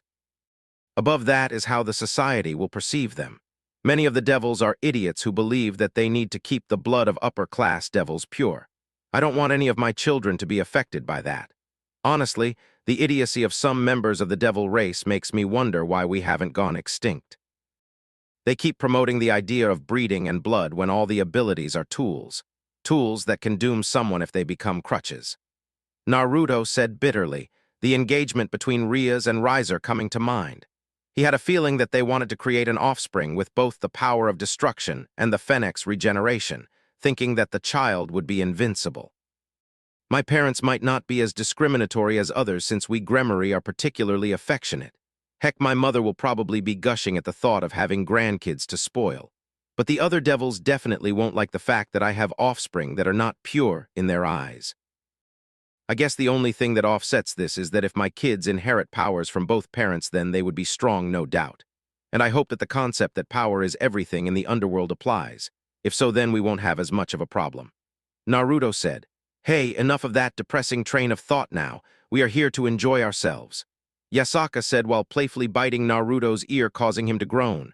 Oh my, is my vixen feeling a little playful today? Naruto said with a smirk as he flipped Yasaka around such that she was now snuggling into him and seated between his legs. Oh my, does my king wish to do indecent things with me? Can he not keep his beastly urges in check? Yasaka said playfully as she ground her pert rear against Naruto's crotch, making him muffle a groan and mock glare at her. Are you sure it's not the opposite? Is my vixen unable to control herself around me now? Naruto said as he suckled on a particularly sensitive spot on her neck, forcing Yasaka to bite her lip to stifle a moan. Naruto placed a kiss on her cheek before speaking once more. As much as I enjoy this, we can have our own private fun later. It's time for us to enjoy the food. Kanu. Naruto said as he called out to his daughter. Kanu ran up to her parents as they untangled themselves from each other. It's time to eat, dear. I'm sure you've had a little of fun, but you need some rest. Yasaka said, Hi, Aka-sama. Kanu said as she sat down on the mat, taking her favorite spot on her father's lap. Naruto pat her head lightly as Kanu proceeded to dig into the food that they brought with them. The family enjoyed the meal mostly in silence, as Yasaka and Naruto would take turns feeding each other, while Kanu was just comfortable being doted on by her mother and father. "Well, Kanu, say goodbye to your friends, it's time to go," Naruto said as he helped Yasaka pack up the things. Kanu looked a little sad that it was time to leave already. "Don't be so sad, Kanu. Your father still needs to fulfill his promise of getting you ice cream, remember?" Yasaka said. At this, Kanu's eyes seemed to sparkle. She dragged her father with strength that shouldn't be possible for an 11-year-old and brought him to the ice cream stand where she ordered a triple scoop of mixed flavors. She happily slurped her ice cream, tuning out everything else while Naruto and Yasaka shared a simple single scoop of vanilla. Naruto's eyes narrowed when he felt a familiar energy. "Did you feel that?" Naruto asked quietly while subconsciously pulling Kanu closer to him. "Yes." "What are fallen angels doing in an area run by devils?" Yasaka wondered. "I don't know, but I guess we will find out soon enough," Naruto said. The three of them headed home and Kanu decided to take a nap. Naruto went to check on the Ise, who was currently undergoing physical conditioning. "Ise," Naruto called out as his clone that was watching over the boy dispelled. "Yes, sensei," Ise asked. "I need you to be a little bit more careful around here now. It seems there are fallen angels in the area," Naruto said. Naruto had taught Ise all about the supernatural factions, but had yet to broach the subject on who and what he was. Deciding that now was a good time since Naruto had received word that Ria's engagement was being moved up, Naruto took a deep breath as he prepared to explain everything to his student. "Ise, I haven't been fully honest with you," Naruto said seriously. "What do you mean, sensei?" Ise asked. "My full name is Naruto Gremory, and I am a devil from the House of Gremory," Naruto said. "Wait, Gremory as in Ria's Gremory, that same one?" Ise asked. "Yes, she is actually my younger sister, although she and I have never met in person due to the fact that I had to leave the underworld almost a century ago in order to handle some personal matters," Naruto said. "I see." Ise responded, not knowing what to say. "Do you hate me? I was not fully honest with you." Naruto said, "No, how could I hate someone who helped to make me a better person? Without you, sensei, then I would still be the useless pervert in school that everyone hates in school. Now people are actually decent with me." Ise said. "Say, Ise, is your dream still to become a harem king?" Naruto asked. "Well, it is to a certain degree, but more importantly is that I want the power to protect those I care about and build a family. If I just so happen to build a harem, then so be it. Learning under you has really helped open up my eyes." Ise responded seriously. "If I told that helping me fulfill a favor would help you achieve your dream, would you do it, even if it meant giving up being fully human?" Naruto asked. "Well, it depends on what you want me to do, but if it does help me get stronger to protect those I care about, then I don't see why not. Besides, you told me that I'm not exactly human anymore because of D-Drag, right?" Ise responded. "Yes, that is true. You are partially draconic already. You remember what I told you about devils having evil pieces and angels having brave saints, right?" Naruto said. "Yeah, I can sort of see where this is going. You want me to become a devil, right?" Ise said. "Yes. But not for me. I would like you to become a devil in Ria's peerage. I want you to watch over my little sister, call it insurance. It would allow me to sleep much more soundly at night knowing that the Red Dragon Emperor that I trained was able to assist my little sister in whatever matters may arise and help to protect her. I understand if you don't want to." Naruto said. "No, it's fine, sensei. All my life I've been a useless pervert, but thanks to you, everyone sees potential in me. If this helps me repay you for all that you have done, then I will gladly do it." Ise said. "Thanks, Ise." Naruto said with a smile. "So how do I go about becoming part of Ria's senpai's peerage?" Ise asked. "I have reason to believe that the fallen angels are aware that you have a sacred gear, and a strong one at that, since they were always the best at going after sacred gears out of the three factions thanks to Azazel's expertise. With the fallen angels on to you, you could either wait for them to come to you, and in the process drawing the attention of Rias, who happens to be in charge of this territory, or during school you let out a pulse of your power to attract her attention. The choice is entirely up to you." Naruto said, "I guess I'll just flare my power and talk to her. It's a lot better than waiting for the fallen angel to come and risk anything bad happening." Ise said, "Glad to see that you aren't taking any unnecessary risks. Now get back to training. You still have another hour before you are done for the day. Work on your other skills besides physical training," Naruto said as he turned to leave the training ground. "Hi, sensei," Ise said as he got to work practicing his kenjutsu. "And Ise, please don't tell Rias that I trained you or that I sent you. For now, I want to remain anonymous to the world at large." Naruto said, turning back to look at his student who simply nodded in response. When he got out of the training grounds, he saw Yasaka waiting for him with a seductive smirk on her face. Naruto just raised an eyebrow at this before he was pulled in for a heated kiss. "You said we would continue this when we got back home. Well, we are home now, so let's have a little fun, shall we?" Yasaka said, "Of course, my dear queen." Naruto said as he flashed them to their bedroom. Lemon warning. They continued their heated kiss as Naruto's tongue explored Yasaka's waiting mouth. His hands trailed down to her shapely rear, massaging it softly before lightly spanking her ass cheeks, getting her to moan into the kiss. Yasaka was running her hands through his crimson hair, her tongue battling with his for dominance. They broke apart for air, staring into each other's eyes in silent consent before they moved to the bed, articles of clothing being shed as they were now both nude. Naruto snaked his hand down her flat abdomen before brushing lightly against her nether lips, getting her to shudder and buckle her hips as she tried to get more pleasure. Naruto continued to tease the outside of her lower lips, occasionally brushing against the sensitive nub before finally inserting 2 fingers into her. Yasaka's moans increased in volume as she moved her hips to increase the pleasure she got from his fingers. Her own hands went down to his member and started pumping the stiff rod, earning groans from him. "Enough foreplay. I want you inside me now," Yasaka pleaded.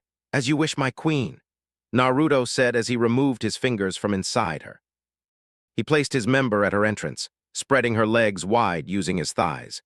He grabbed her hips and eased himself into her, feeling the familiar warmth and tightness of his queen, while Yasaka felt the fullness and completeness from having her king and love inside her. Their pace was slow and delicate at first before Naruto started pushing into her with abandon while Yasaka met his thrusts with his own, increasing their pleasure. Before long, the two of them screamed out in bliss as they reached their orgasms, Yasaka's juices covering Naruto's member while he deposited his seed into her. He pulled out and lay down next to her, catching his breath. "Would you like another round, my queen?" Naruto asked. "We aren't leaving this room until we are both thoroughly satisfied," Yasaka said with a seductive smile. Lemon end. A few hours later, the king and queen had finished their little rut, and Yasaka was blissfully resting in the bed. Naruto sat at the edge of the bed and stroked her cheek delicately, Yasaka unconsciously leaning into the touch. Naruto kissed her forehead before heading out of the room and going to his command room.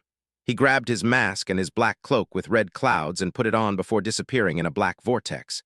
He appeared on a tree overlooking the abandoned church where he had detected the fallen angels. He narrowed his single visible eye when he counted 4 fallen angels, although they were all weak with only a single pair of wings. So there are indeed fallen here, but what are they doing? Azazel is one of the last few people I would expect who would do this since it could well lead to a war. Naruto said to himself. He listened in to the conversation of the fallen, getting their names and stowing that information away for further research. Eventually, he got bored of their useless bickering and decided to go back and do research on them.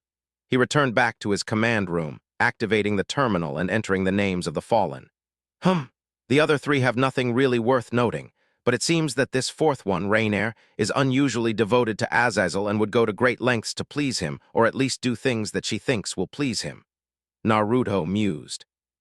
He decided to get in touch with his contact to learn what could have drawn the fallen angels here. Interesting, so they managed to track the boosted gear here. Azazel asked them to ignore it for now, but Rainier probably decided that acting upon the information would please him.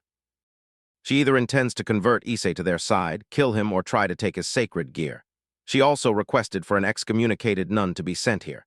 And the nun has some weird healing power, probably a sacred gear, maybe twilight healing. It does seem like it given that she could heal a devil. It seems that things are starting soon. I can only hope that Issei will be enough help for my sister for now, Naruto said as he stared at the updates on the screen.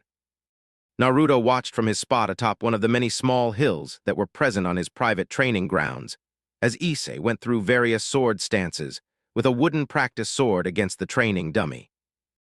Deciding that it was time to step up his student's training a little bit, Naruto summoned a clone and sent it to surprise Issei. Sensing the danger, Issei sidestepped the clone's attack before swinging his wooden blade in a wide arc to try and hit the clone's head. The clone ducked under the strike and attempted a straight thrust to try and jab Issei with its own wooden blade, but Issei deftly avoided the strike by bending backwards. He went for a leg sweep to try and get the clone, but the clone jumped up and tried for another overhead strike, which Issei was able to parry. pushed back on the strike before going in for a diagonal slash, only to have it countered by the clone. He spun the sword in his hand fluidly, his sword arcing around the clone in a flurry of movement in its attempt to try and overwhelm the clone's defenses. But of course it was Naruto's original move, so the clone simply countered with his own variation before slipping within his guard and giving Issei a swift hit to the side. "Stop!" Naruto said as both the clone and Issei stopped, the clone dispelling as he approached Issei. "Good job, Issei. Your sword skills are certainly improving. That will be all today. You should rest. I trust that you have garnered my sister's attention." Naruto asked as Issei deposited his sword into a pocket dimension. "Yes, I have. She currently has her rook or her queen trailing me. While her queen may be good at sneaking around, she has nothing on your training sensei. Also, I have made sure to suppress my energy such that it feels like I have an inactivate sacred gear, making sure to let D-Drake's influence through so they know that it could be the boosted gear." Issei said, "Good, Issei, you are doing very well. This is after all up to you how you want to do this. Anyway, I will see you at the end of the week, Issei. You know the way out," Naruto said before flashing away. "I see my beautiful knight is getting ready for her night out," Naruto said as he appeared behind a nude Kazuha in her room. He pulled her body to his, wrapping his arms around her waist, the developing baby bump being felt by his calloused fingers. "I want my time with my king to be very special after all," Kazuha replied as she placed her hands over his. "Just imagine, in another 5 months you will become a mother and we will be welcoming a new member to our growing family," Naruto said as he kissed her cheek. "I look forward to the day when I get to hold our child, my beloved king. Have you thought of any names?" Kazuha asked. "Well, I have thought of one if it is a girl, Himawari.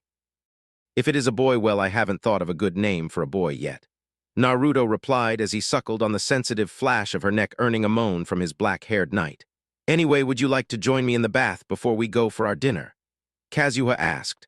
"Of course, I would never reject the chance to spend time with one of my beloveds," Naruto said as he carried Kazuha in his arms towards the bath. He filled the tub up with water using his magic and got inside the spacious tub, Kazuha set between his legs. He gently lathered soap all over her body, his touch lingering over her more sensitive areas for just a little longer to tease her. After he washed her body of all the soap and gave her hair a gentle wash, they changed positions so that Kazuha could wash Naruto, making sure to return the favor for his earlier teasing. Once the two of them were done fooling around and got clean, Naruto took a seat in front of the dresser, using a hairbrush to brush Kazuha's luxurious hair, before setting it in her usual ponytail with her usual orange ribbon. She got dressed in a beautiful orange dress that showed off her figure and gave a hint of her developing baby bump, while Naruto put on a simple red t-shirt and slacks with a blazer over top. "Shall we, my dear?" Naruto asked as he offered a hand to her. "Of course, we don't want to lose our reservation now, do we?" Kazuha said as she accepted the offered hand and the pair left for their dinner. They arrived at their chosen destination, a quaint little French restaurant that had quickly become a favorite for Kazuha given how often she would ask him to bring her here. They were led to their usual spot in a secluded corner of the restaurant, and Naruto helped Kazuha get seated before he took his own seat opposite to her. They browsed through the menu and ordered their dinner for the night together with some wine to accompany it before being left in silence. "It's hard to imagine that I've been with you for more than 30 years now. I still remember that day when you saved me, you know," Kazuha said, as she leaned into Naruto's hand that was tenderly stroking her cheek. "At that time, all I could think about was keeping my promise to Kazuya because he was the only real family I had. I remember that sadness at not being able to see him again, not able to comfort him when he got sad, and not being able to see him grow up. But you changed that for me. You gave me a new life. I always wonder what would happen had you not come to save me. What would the afterlife have been like? You know, I always tell you to stop thinking about what-ifs and focus on the here and now. You have family now. We all love you. I love you dearly, Kazuha. I think it was fate that called me to your world. At first I went there out of interest, but then I met you. You could say I fell head over heels with you. How you didn't care about others and was brutally honest to everyone you met. I admired your determination to break away from your grandfather despite the hard life that came with it. I couldn't let a beautiful soul like yours be extinguished so easily now, could I?" Naruto said with a smile before giving a light peck on her lips, breaking away to allow the waiter to place their food and drink on the table. "Whenever I look back, I am eternally grateful for the life you gave me. At first I was afraid, you know, about being a devil," Kazuha admitted. "Ah, yes, I remember when you first discovered you were now a devil. You panicked and refused to talk to anyone for a day. It was thanks to Yasaka that you finally allowed me to talk to you. Then after that you adjusted pretty well. You were a quick learner, managing to pick up all the basic magic spells in a few days. Naruto said with a chuckle. It was thanks to you and Yasaka that I was able to adapt, and I learnt quickly because I had a great teacher. Thanks to you I got to live a new life and see my most precious person once more. It was thanks to you that I had more precious people in my life, and now, thanks to you, I get to experience bringing new life to this world. Kazuha said with tears of joy. I would do anything to make my beloveds happy because they are my most precious people. I would even storm heaven if that meant keeping all of you safe and happy. I would even fight a war against all the factions if that meant that my precious people would be safe. Naruto said with eyes full of determination. And it is that determination and kindness that made me fall in love with you, Naruto-kun, the way you care for those you love and would do anything for their sake. Kazuha said. Are you sure it wasn't because of how much you lusted for my touch? After all, you started becoming more affectionate when you happened to catch me and Yasaka going at it. Naruto said suggestively while wiggling his eyebrows, getting Kazuha to blush. Well, I will admit that it was one benefit, but our relationship is more than just a physical one. After all, the greatest symbol of our love grows as we speak. Kazuha said as she had a warm smile on her face, one that was mirrored on Naruto's face. Do you remember that time during the 9th Nova Clash, when you first showed your devil powers against the Nova? Naruto asked, the both of them reminiscing about the past. How could I not? I put too much energy into the technique and ended up causing a lot of property damage even if it managed to go through an entire Type S Nova. And then Yasaka wasn't much better with her fire. Of course, thanks to your illusion, we didn't have too much explaining to do except for your unique powers as a limiter. Kazuha said, putting emphasis on the word unique since it was basically all of Naruto's devil powers that they could mask as being special limiter powers from having two very strong Pandora. Your grandfather is pretty good with coming up with cover stories, though. I mean, experiment to see the benefits of two Pandora sharing one limiter. Experiment on injecting more stigmata into a limiter. Unique genes that resonate with the Pandora. I don't know which one I found more surprising, the fact that he could come up with all of that on the fly, or the fact that people actually bought that nonsense. Naruto said, people were desperate and we gave them hope during dark times. I still can't believe how the Nova invasion ended once you decided to reveal your full devil powers and destroy the Nova home world. Kazuha said with a chuckle. After revealing that he was a devil, and after the 12th Nova Clash, Naruto had gotten bored and decided to just go to the Nova home world, using his ultimate Susanoo and his strongest attack to destroy the world, ending the Nova threat for good. Well, I got tired of the constant alert and I wanted to enjoy my time with my girls, you know. Clean up after that was troublesome, though. Naruto said with a shrug. Since they were done with the meal, Naruto paid and helped Kazuha out of her seat before the two of them walked through the park together, Kazuha's head leaning against Naruto's shoulder as he had an arm wrapped around her, his blazer draped over her shoulders. It's a beautiful full moon tonight. How about we sit down and watch the stars for a little while? Kazuha suggested. Naruto nodded and sat down on a bench, pulling Kazuha to sit in his lap as he wrapped his arms protectively around her waist. It is a nice night. I like times like this, nothing but me and my beloved spending time together just the way I like it. Naruto said, I wonder what is going on back in my own world. I wonder how Kazuya and Satellizer are doing. Kazuha said, I remember when you used to resent her, constantly complaining to both Yasaka and me how, and I quote, that blonde harlot is trying to steal my Kazuya from me and is corrupting my little brother with her body. But then you started accepting her. I wonder what brought on that change. Naruto said, well, I guess it was after the 10th Nova Clash when we all nearly died from the Nova bomb only to be saved by you at the last moment. But I realized how happy she made him, just like how happy you made me. Speaking of which, they had kids, right? Kazuha asked, that's right. They had 2 children, a son and a daughter. Why don't we see what they are up to right now? Naruto said as he raised his hand, activating his Rinnegan. He created a viewing portal to Kazuha's world. Kazuha had a warm smile as she watched her younger brother eating dinner with his family.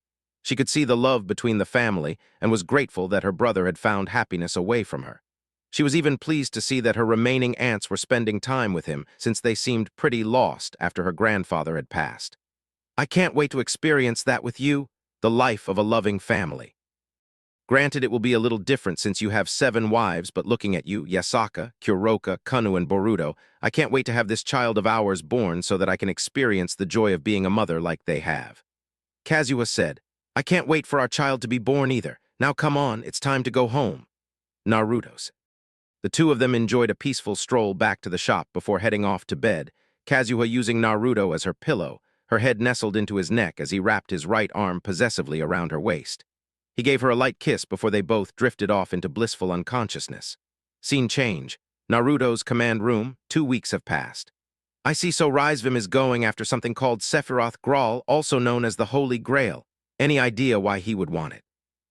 Naruto asked as he went through the data gathered by his pawns. We have no idea, however, he has made no other movements besides showing a keen interest in that particular sacred gear. Gaara said while he was busy punching B in the background for terrible rapping. Keep an eye on him and tell me if any other development occurs. Naruto said before he cut off the communication with them.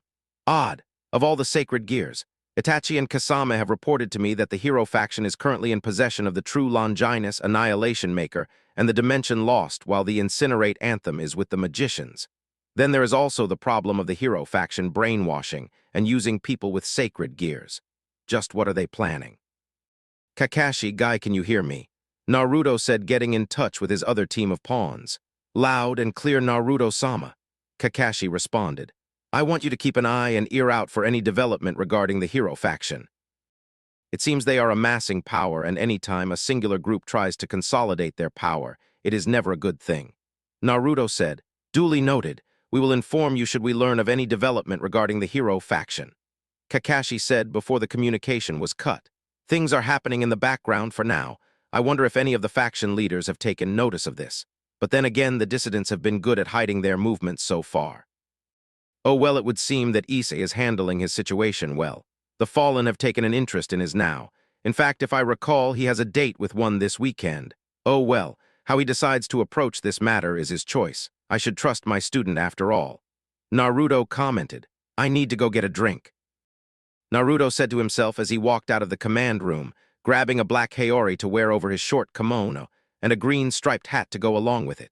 He wished his wives goodbye before he went to his frequented drinking location. He entered the Rolling Stones bar and took his usual seat by the counter and ordered his usual cocktail. As he was drinking, his mind wandered through various thoughts, namely the current storm about to come, and also his family. He shook his head to clear his mind. The purpose of this is to relax, not to add to his worries, so he stopped thinking about troubles and focused on the lighter things in life, such as his growing family. Of course, he absent-mindedly thought about what his mother would say about him when he returned with children. He shuddered as he thought about the dressing down that he would undoubtedly receive from her. His thoughts then wandered to his little sister, the one who he had yet to meet. He was certain his parents and his brother had told her stories of him, although he dreaded the meeting with her that was sure to come eventually. Would she hate him for leaving her alone? Would she hate him for not helping her out directly with her engagement? Would she hate him for just leaving their family out of the blue? Those were Naruto's thoughts. He had watched Rias as she came to his store from time to time. She had matured into a beautiful young lady, and the resemblance to their mother was definitely there. He had occasionally observed her hunting stray devils, of course only those he believed she and her peerage could handle. No reason to put her at risk after all. He would make sure to eliminate all the more dangerous strays before anyone got wind of them, making it look like accidents or the fault of other factions to cover his tracks. Strategically, she was good for someone her age, and her aura was definitely outstanding as well, but she was careless and relied too heavily on overpowering the enemy. Granted, she was still young and had a ways to go, the potential was there. She and her peerage just need the right push. Thinking of her peerage, it would seem that Rias has a knack for saving people. She saved a half-fallen angel, revived a near-dead subject of the Holy Sword Project, and gave new life to a half-vampire. Naruto had been observing her peerage occasionally, and while good for their age, they really needed to deal with their personal problems if they wanted to go further. Deciding that it was enough thinking for the night, Naruto decided to make plans for his weekend time with Lucy. Time skip. Weekend. Are you ready to go, Lucy? Naruto asked as he waited by the doorway. Lucy was currently looking at a full-length mirror, adjusting her dress and hat till they were in a position that she was satisfied with. I am now. Where are we going today? Lucy asked as she wrapped her arms around Naruto's right arm, trapping it between her bosoms. Well, there is a fair in town, so I thought it would be a good idea to bring you there today. Unless, of course, you don't wish to go, then we can always do something else. Naruto said, No, it's fine, as long as I get to spend the day with you, Naruto-sama. Lucy said with a cute blush. Oh my, is the stoic Lucy actually blushing? You should show this cuter side of yourself more often around the others and not just around me. No one's going to judge you for actually showing feelings, you know. Well, Kuroka might tease the hell out of you, which she already does, so I don't see much of a difference. Naruto said as he kissed Lucy's cheek. He led her out of the house and they took a nice stroll towards the fair. But what if the others think I'm weird or something? Lucy asked shyly. Lucy, you need to loosen up. There are a range of expressions that we as living creatures are able to show. You don't always need to confine yourself to the extremes of the spectrum. The world isn't black and white. Being gray is what differentiates us from the inanimate. Naruto said with a chuckle. The couple went around trying out various things at the fair, spending most of the time taking in the sights and sounds of the crowded fair that was unique to the usually sleepy atmosphere of quaint little Kyoto town. They tried out some of the activities and games, Naruto winning Lucy a cute little stuffed cat that reminded her of Kuroka. Naruto gave a nervous chuckle as he saw Lucy giving some loving attention to the toy, which hinted towards what he would occasionally do to his other bishop. It would seem that his pieces, although willing to live together, had some intrinsic dislike for their counterparts, and were always trying to one-up each other, with the only exception being Kazuha and Mia. Fallen angel. Lucy commented softly, to which Naruto nodded. Yes, I believe they are trying to bait Issei for some reason. Oh well, let's leave it to my student. If he can't handle someone like this, then his training needs to be stepped up. Now come on, let us not bother ourselves with such matters. The important thing is us spending time together. Naruto said as he led Lucy to grab a bite to eat from one of the carts. After they were done eating, they decided to simply sit down in the park and chat for a while before going to find a place to eat dinner at. Naruto-sama, Lucy said, but was interrupted by Naruto. Naruto-kun, I may be your king, but you are also one of my mates. There is no need for such formalities unless, of course, you have that sort of kink like Tiamat, then by all means go ahead. Although that would be quite hot if you were really into the same things as Tiamat is. Damn it. Jiraiya-sensei has corrupted me.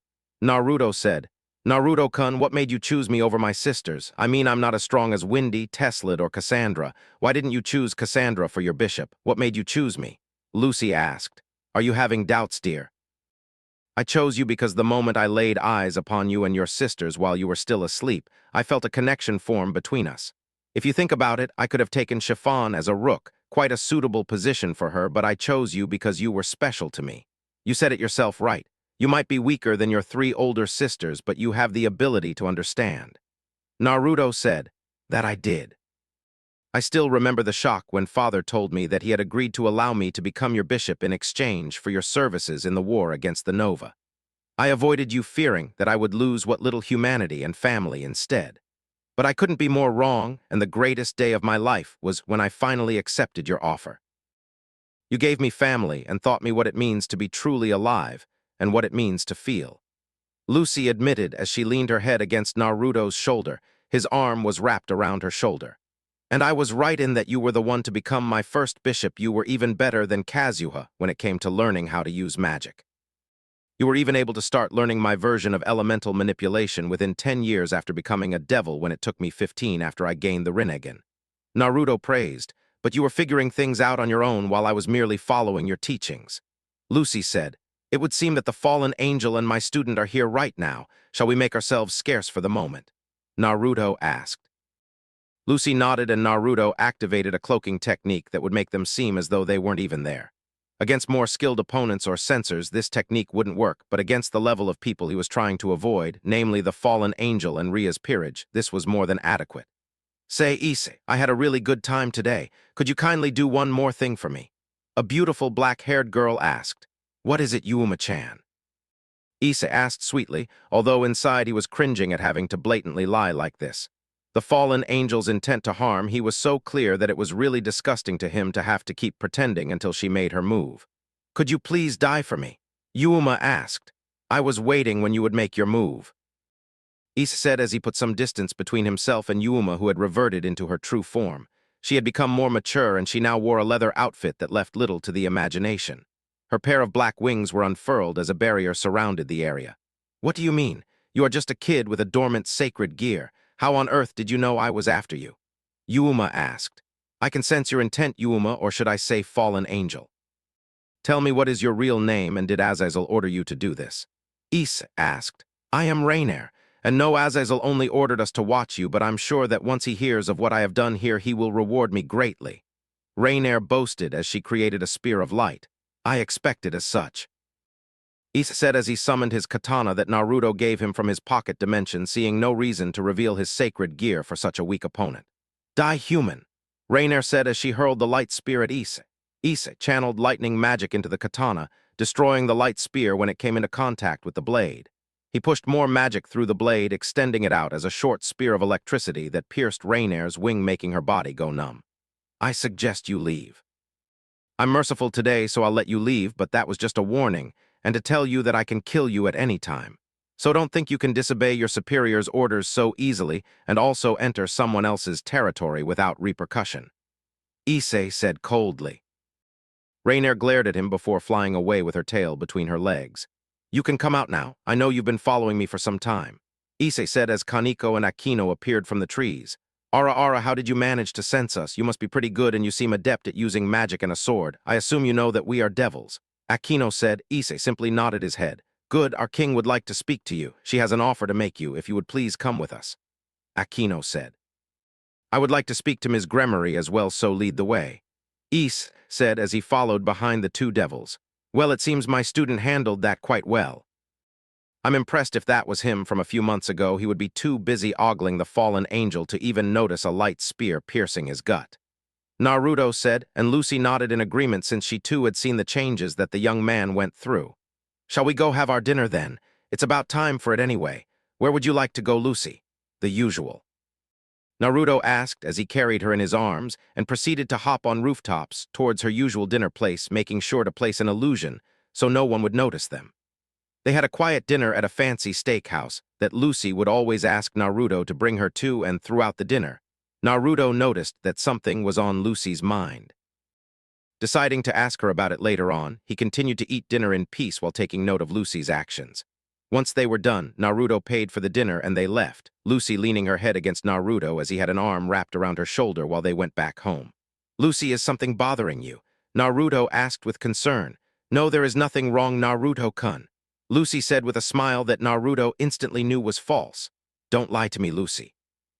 I can feel your emotions in turmoil not only through my own abilities but also our bond from the evil pieces.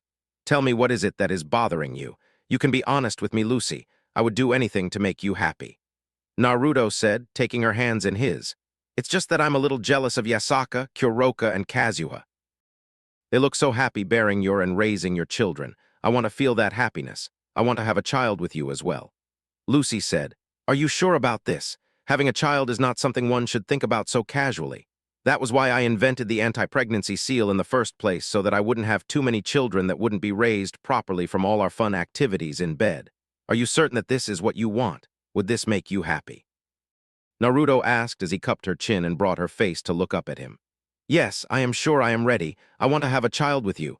I want to experience that happiness that Yasaka, Kuroka, and soon Kazuha experience. So please give me your child, Naruto-kun. Lucy said. Very well then, my precious Lucy-chan. Let's get started with the baby making, shall we? Naruto said as he pulled Lucy in for a kiss and teleported them to their bedroom to get started on fulfilling her wish. All right, that was this chapter. Mainly focused on interaction between Kazuha and Lucy based on what little reference material there is and my own take on their characters. Then we also had some advancement of the canon story with Issei joining the peerage as well as some of Naruto's observations of the peerage. Also, although I will mention lemons, I won't have lemons every chapter and have this become a smut story. Probably going to have one lemon every 3 to 4 chapters at most. Make freezing world, I am a devil. Alarm sounds. The party has been cancelled. All you genetics Pandora get to the plaza now. One of the Chevalier Pandora ordered. Elizabeth, what is going on? Arnett asked. I don't know, but we should get going. Elizabeth said, but what about her? Arnett asked. Ara, it seems that the legendary Pandora can't hold her liquor. Lucy-chan, you should really not let your sisters drink if they are going to pass out so easily. Yasaka said as she, Naruto, Kazuha, and Lucy approached the group. What my sisters do is none of my business. Besides, as our loving niece, Kazuha should be the one keeping us in line in trivial matters like this. After all, the rest of us are still naive to the ways of the world. Lucy said offhandedly, "Oh great, now you are just pushing the blame to others. By the way, has anyone seen Kazuya and Satellizer? Wait a minute. That harlot. She is trying to seduce my cute little Ataudo into doing indecent acts with her." Kazuya said with an expression of horror on her face. About Kazuya. Elizabeth said nervously, not knowing how to tell the enraged older sister that she was the one that pushed Satellizer to spend some quality time with Kazuya. Relax, Kazuya. You need to be less overprotective of your brother. After all, he is Satellizer partner, is he not? The fact that they still have yet to carry out a baptism not being considered. Naruto said, "Anyway, what do we do about her? I think we should take her with us, no?" Arnett asked. "Arnett, Elizabeth." Kazuya shouted as he and Satellizer ran towards them. "Oh, there you two are." Naruto commented offhandedly. "What happened?" Kazuya asked. "We have no idea." Elizabeth responded. "It would seem that there are intruders storming this base, and a level 1 alert to boot. These intruders certainly are something. In fact, they are going to appear in 3-2. Now," Naruto said dryly as the wall exploded and from the smoke emerged 4 enemy Pandora wearing some sort of armor. "Ah man, this is just perfect. It looks like we just found some genetics babies." The one dressed in a trench coat, Petty Laner, said as she chucked a defeated Chevalier Pandora away. "Command room, bring up the video feed on the intruders," Dr. AI ordered. As soon as he saw the stigmata pattern on their backs, he slammed his fist into the table. "Naruto, do you read me?" Dr. AI said through his communication seal. "Loud and clear, Doc. I got 4 Pandora here with me. All of them are certified loonies equipped with what seems to be plasma stigmatas." Naruto said casually as though they weren't a threat. "Hey, you stop ignoring us, you lousy limiter." Petty said, "What's that? Handle the situation with my own discretion. Terminate them with extreme prejudice, you say? Well, then it looks like I will be entertaining you girls for the night. Before I kill you, could I please ask what you are doing here interrupting such a joyous occasion on a fine night like this?" Naruto said as he stepped forward. "You are going to be our opponent. You are just a pathetic limiter. I want to play with the genetics babies, so I will have you get out of our way now. We are here to kill Dr. Jengo AI, and we have a license to kill anyone in this base." Petty said, "Naruto-san." Elizabeth and Arnett said as they were about to charge to help him, but Kazuya and Lucy stopped them. "Are you crazy, leaving your limiter to die?"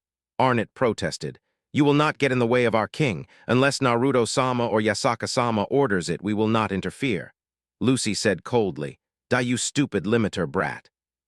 Petty said as she appeared in front of Naruto and prepared to deliver a vicious right hook, only to find herself unable to move when she stared into Naruto's red eyes.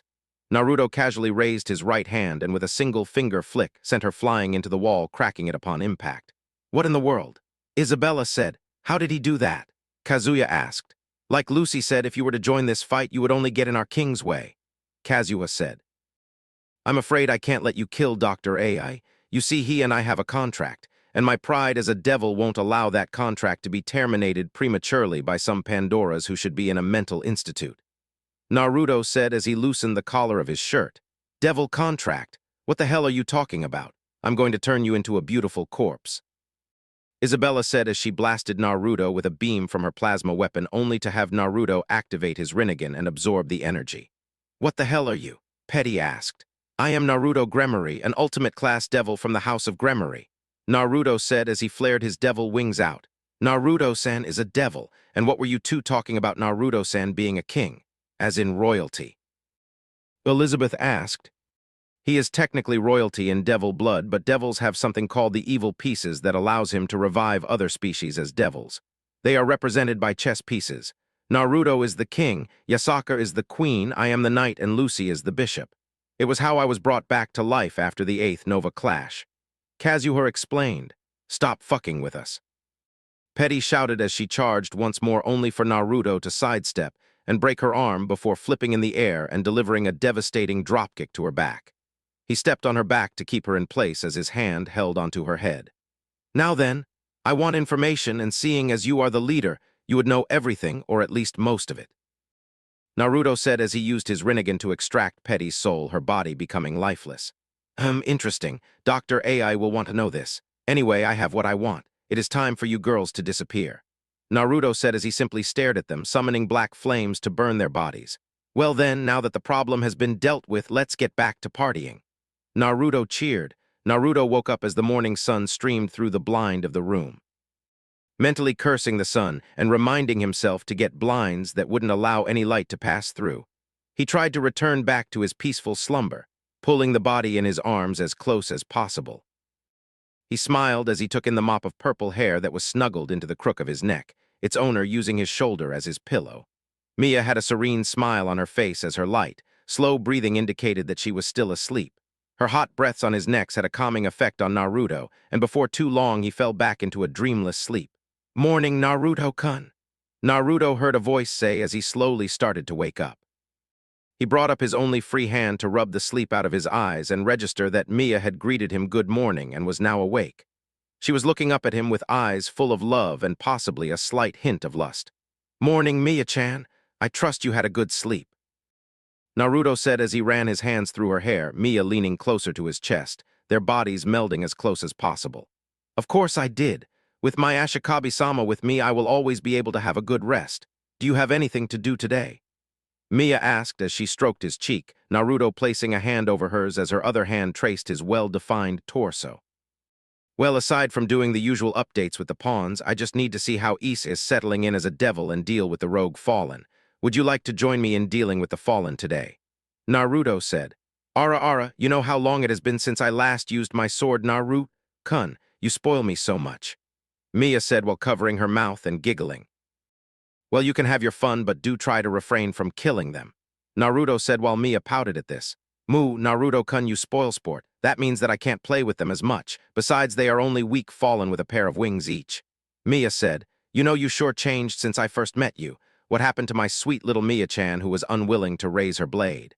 Naruto joked. "Well, if it's for the sake of my king, then I am willing to do anything. After all, my Ashikabi-sama owns me, body, mind, and soul. Since we have some time, why don't we have a little fun?" Mia said as she moved to straddle Naruto's waist.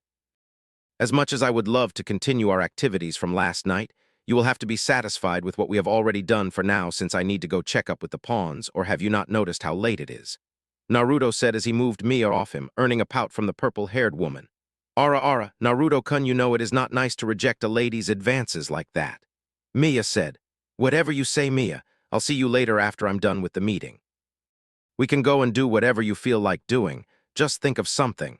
After that, we need to check up on Ise, then you can have your fun with the fallen angels," Naruto said as he put on a pair of slacks and a t-shirt before walking away to the command center where he contacted all his pawns to get status updates on their tasks.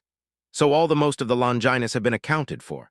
The angels have the Zenith Tempest in the hands of the strongest exorcist, Dulio. The devils now have the boosted gear through Ise, and also the Regulus Nemia, which is a pawn in Ser Yorg Bale's peerage. I still don't understand how that is possible. The spirit within the sacred gear should not be able to exist outside the gear, yet Ser Yorg was able to do it.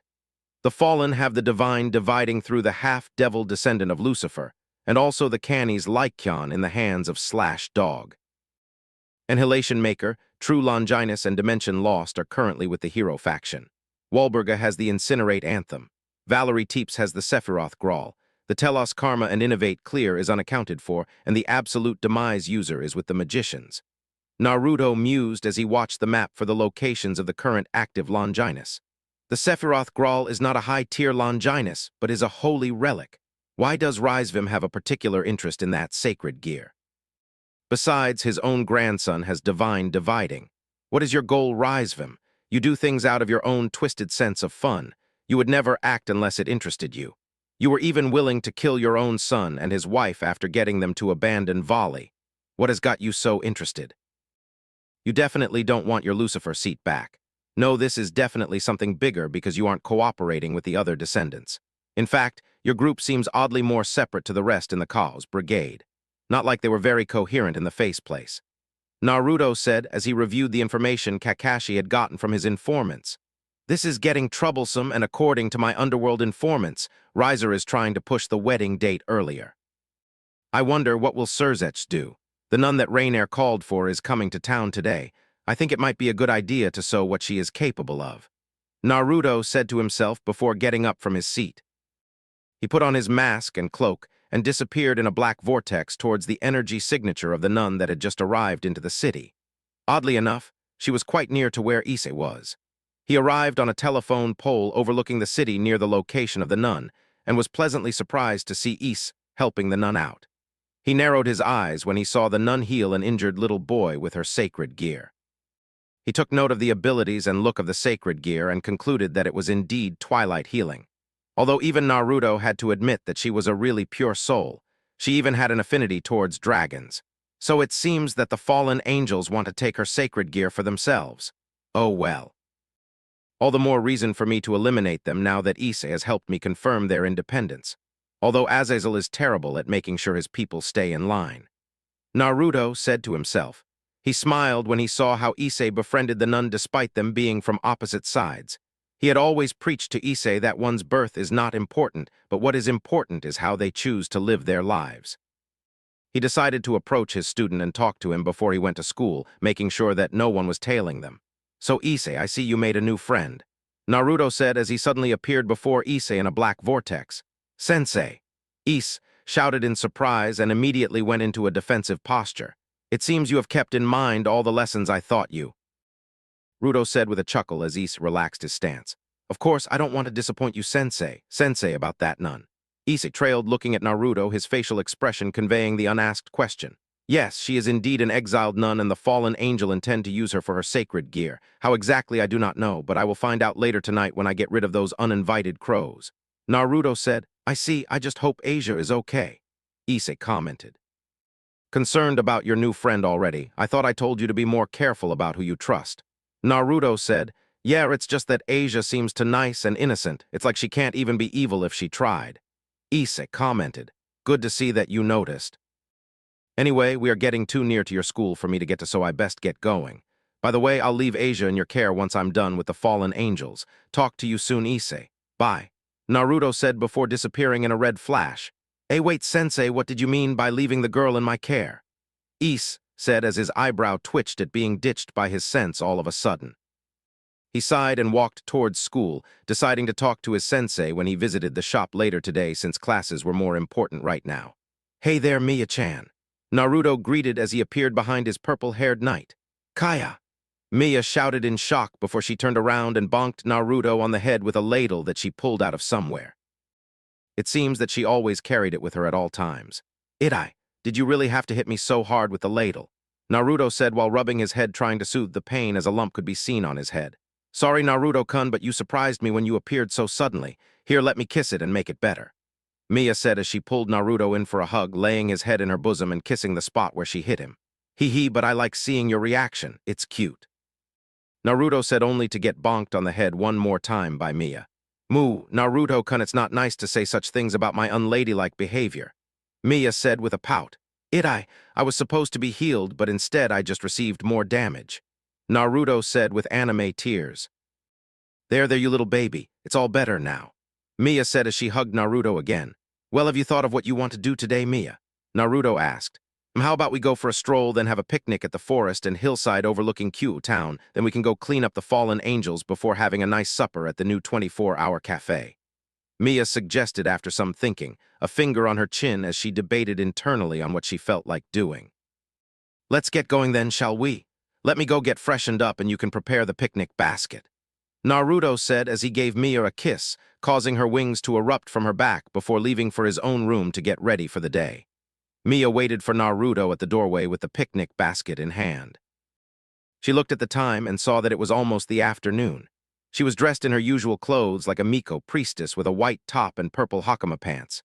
Naruto came down wearing a simple white shirt that had the sleeves folded up so that they stopped before his elbows and the top 2 buttons were undone. He wore simple black dress pants and shoes.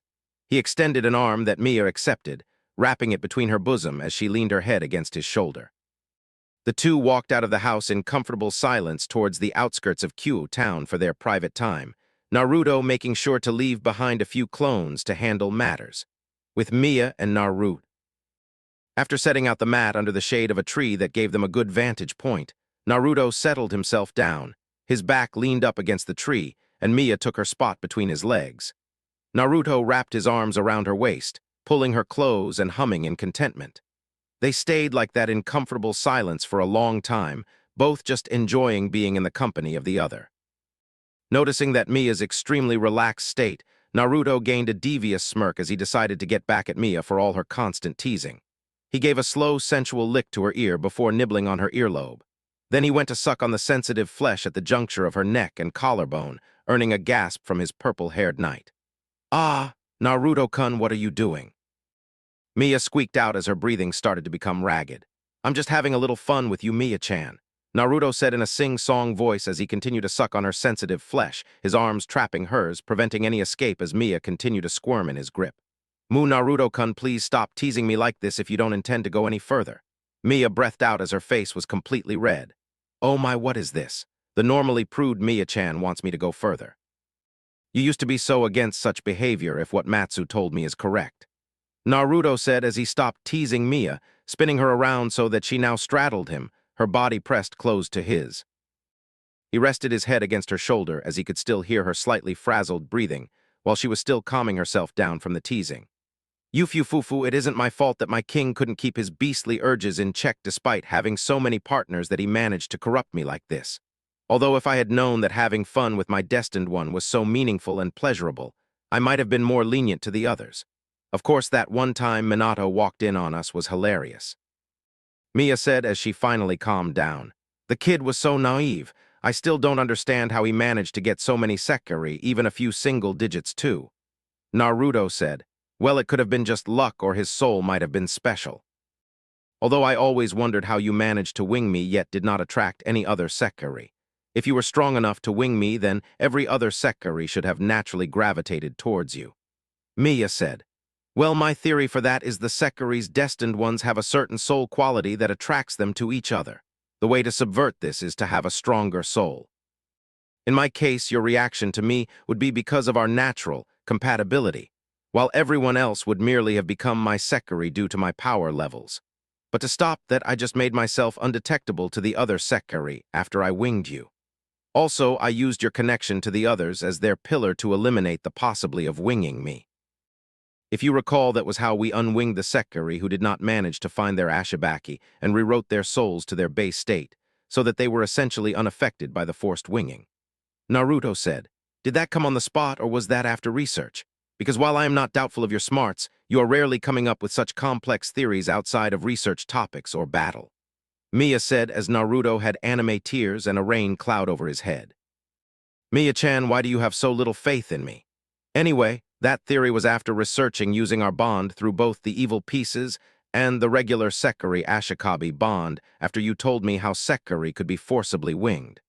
And you know the last part is true because that was how we saved all the sekiri," Naruto said.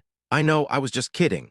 You are the most amazing and important person to me, Naruto-kun, and I still can't thank you enough for all that you did for the sekiri race, including that anti-forced winging array," Mia said as she leaned her head against Naruto's chest, his heartbeat having a calming effect on her. "Of course, Mia. I made a promise to help you and I always keep my promises, especially to my precious people," Naruto said as he and Mia kissed, her purple wings flaring out from her back as Naruto quickly put up an illusion to prevent the energy surge from being detected just in case any of his disguising arrays failed. At the same time, Ise and clone Naruto. "Hey there, Sensei. Sorry I haven't been able to check in with you the last 2 weeks. It's just that I've been really busy with all this devil stuff," Ise said. "Yeah, no problem. I expected it anyway. How are you adjusting to this devil stuff anyway?" Naruto asked. "It's all right, I guess. Handing flyers was really boring, but doing requests is really fun, although some of mine have been really weird," Ise said with a shudder. "So how did you convince Rias to add you to her peerage?" Naruto asked. "Well, it wasn't hard once when I showed her that I was the Red Dragon Emperor. Although she did ask for a spar with her servants. They are pretty good, although thanks to the training you gave me, I was able to beat her knight and rook," Ise said. "Yeah, well, my methods tend to be a little extreme, but they do bring results." "Anyway, what did she say or feel about you being supernaturally aware, and what was your alibi?" Naruto asked. "Well, I just told her that a wanderer trained me to use the boosted gear as well as helped me learn how to fight. She bought it for the most part, although I think she is still suspicious of why I come here. I think the only reason they give up is the illusions you have on this place," Ise said. "I see. Well, then I have the perfect method to allow us to continue meeting. But your training will now have to be done at your own time. Just give me one of the leaflets and I'll become one of your regular contractors. Everything will work out, I promise," Naruto said, back with Naruto and Mia. After the pair broke apart, they decided it was time to enjoy the picnic food that Mia had brought, and they took turns feeding each other and enjoying themselves. They discussed random matters such as how Mia was finding her life in Kyoto, and what she thought of this town and his little sister, while she talked about the things that were currently troubling him, such as the Chaos Brigade, and also other matters like Ria's impending official engagement to Riser. Once they were done, Naruto flashed them back home so that they could prepare to go to deal with the fallen angels. Of course, the rest of Naruto's women pouted at Mia getting to go have some fun with the exception of Kazuha, since she didn't want to risk the child in battle. He told them that it was just Mia's luck that he needed to deal with the fallen angels today and promised to make it up to them with anything they wanted. Naruto immediately regretted this decision as he saw the devious glint in the eyes of many of his mates. "So how are we doing this, Naruto-kun?" Mia asked. She and Naruto had gotten a vantage point overlooking the church. Naruto was dressed in his usual black cloak with red clouds and also mask, while Mia was wearing the uniform that she wore during her time at MBI without the Haori. The Gremory clan symbol at the back was removed to prevent anyone from linking their actions back and figuring out Naruto's identity. "We are just waiting for the fallen angels to return, and then we will be good to go. You can have your fun with the fallen angels and whatever exorcists are in there with them. Heck, you can go on a rampage for all I care. Just try and keep the fallen alive. I'll take care of Asia unless, of course, you would rather me fight." Naruto said, "As much as I would love to see you pick apart these weaklings, I think it might be better for you to handle Asia Argento than me. Speaking of which, have you noticed the other presence lurking near the church?" Mia said, "That is debatable, but yes. That same presence has been shadowing Asia since she first arrived. Deodora Astaroth, I believe. Same house Ajuka was from. That brat is going to end up causing a war if anyone finds out what he has been doing. People think that he has been getting excommunicated nuns, but in fact he is the one that gets them excommunicated. Heaven would be throwing a fit if they ever found out what the kid has been up to. How he is even part of the same house as Ajuka is a wonder to me. Anyway, it seems he left already." Naruto replied, "The fallen angels have returned." Mia commented, "Well then, let's get to work," Naruto said as he and Mia jumped down from their vantage point. They approached the doors of the church and proceeded to kick it open, gaining shocked looks from the fallen angels. "Who the hell are you?" Rainier asked. My, that isn't a nice greeting, fallen angel-san. After all, you are here in Devil's territory without proper permission and going against your leader's orders. You have been running on borrowed time, and guess what? The clock has run out and I am here to collect," Naruto said in a sickly sweet voice as his singular red eye sent chills down their spine. "You don't even have any aura about you. The woman over there, though, feels strong, incredibly strong, and she is a devil, too. Tell me, are you astray?" One of the fallen angels, a man in a trench coat wearing a fedora, asked. "My allegiance is none of your business, fallen angel," Mia said, her stance still lax. "My name is Donasik, and since you don't seem to be allied to any house, that means that I can fight you and kill you without repercussion," Donasik said as he created a light spear and charged at Mia. "Mia, make an example of him," Naruto said simply, not liking such people who only live to fight and kill. Mia appeared some distance in front of Donasik, her sword clicking back into its sheath as a large cut appeared from his hip to his shoulder, blood spraying everywhere before he fell to the ground, dead. "That was a warning. You can either come quietly or this can be extremely painful for you," Naruto stated. "What are you playing at here, devil?" Rainier questioned. "Simple, you are playing in turf that is not yours and toying with the lives of others. Is that not right?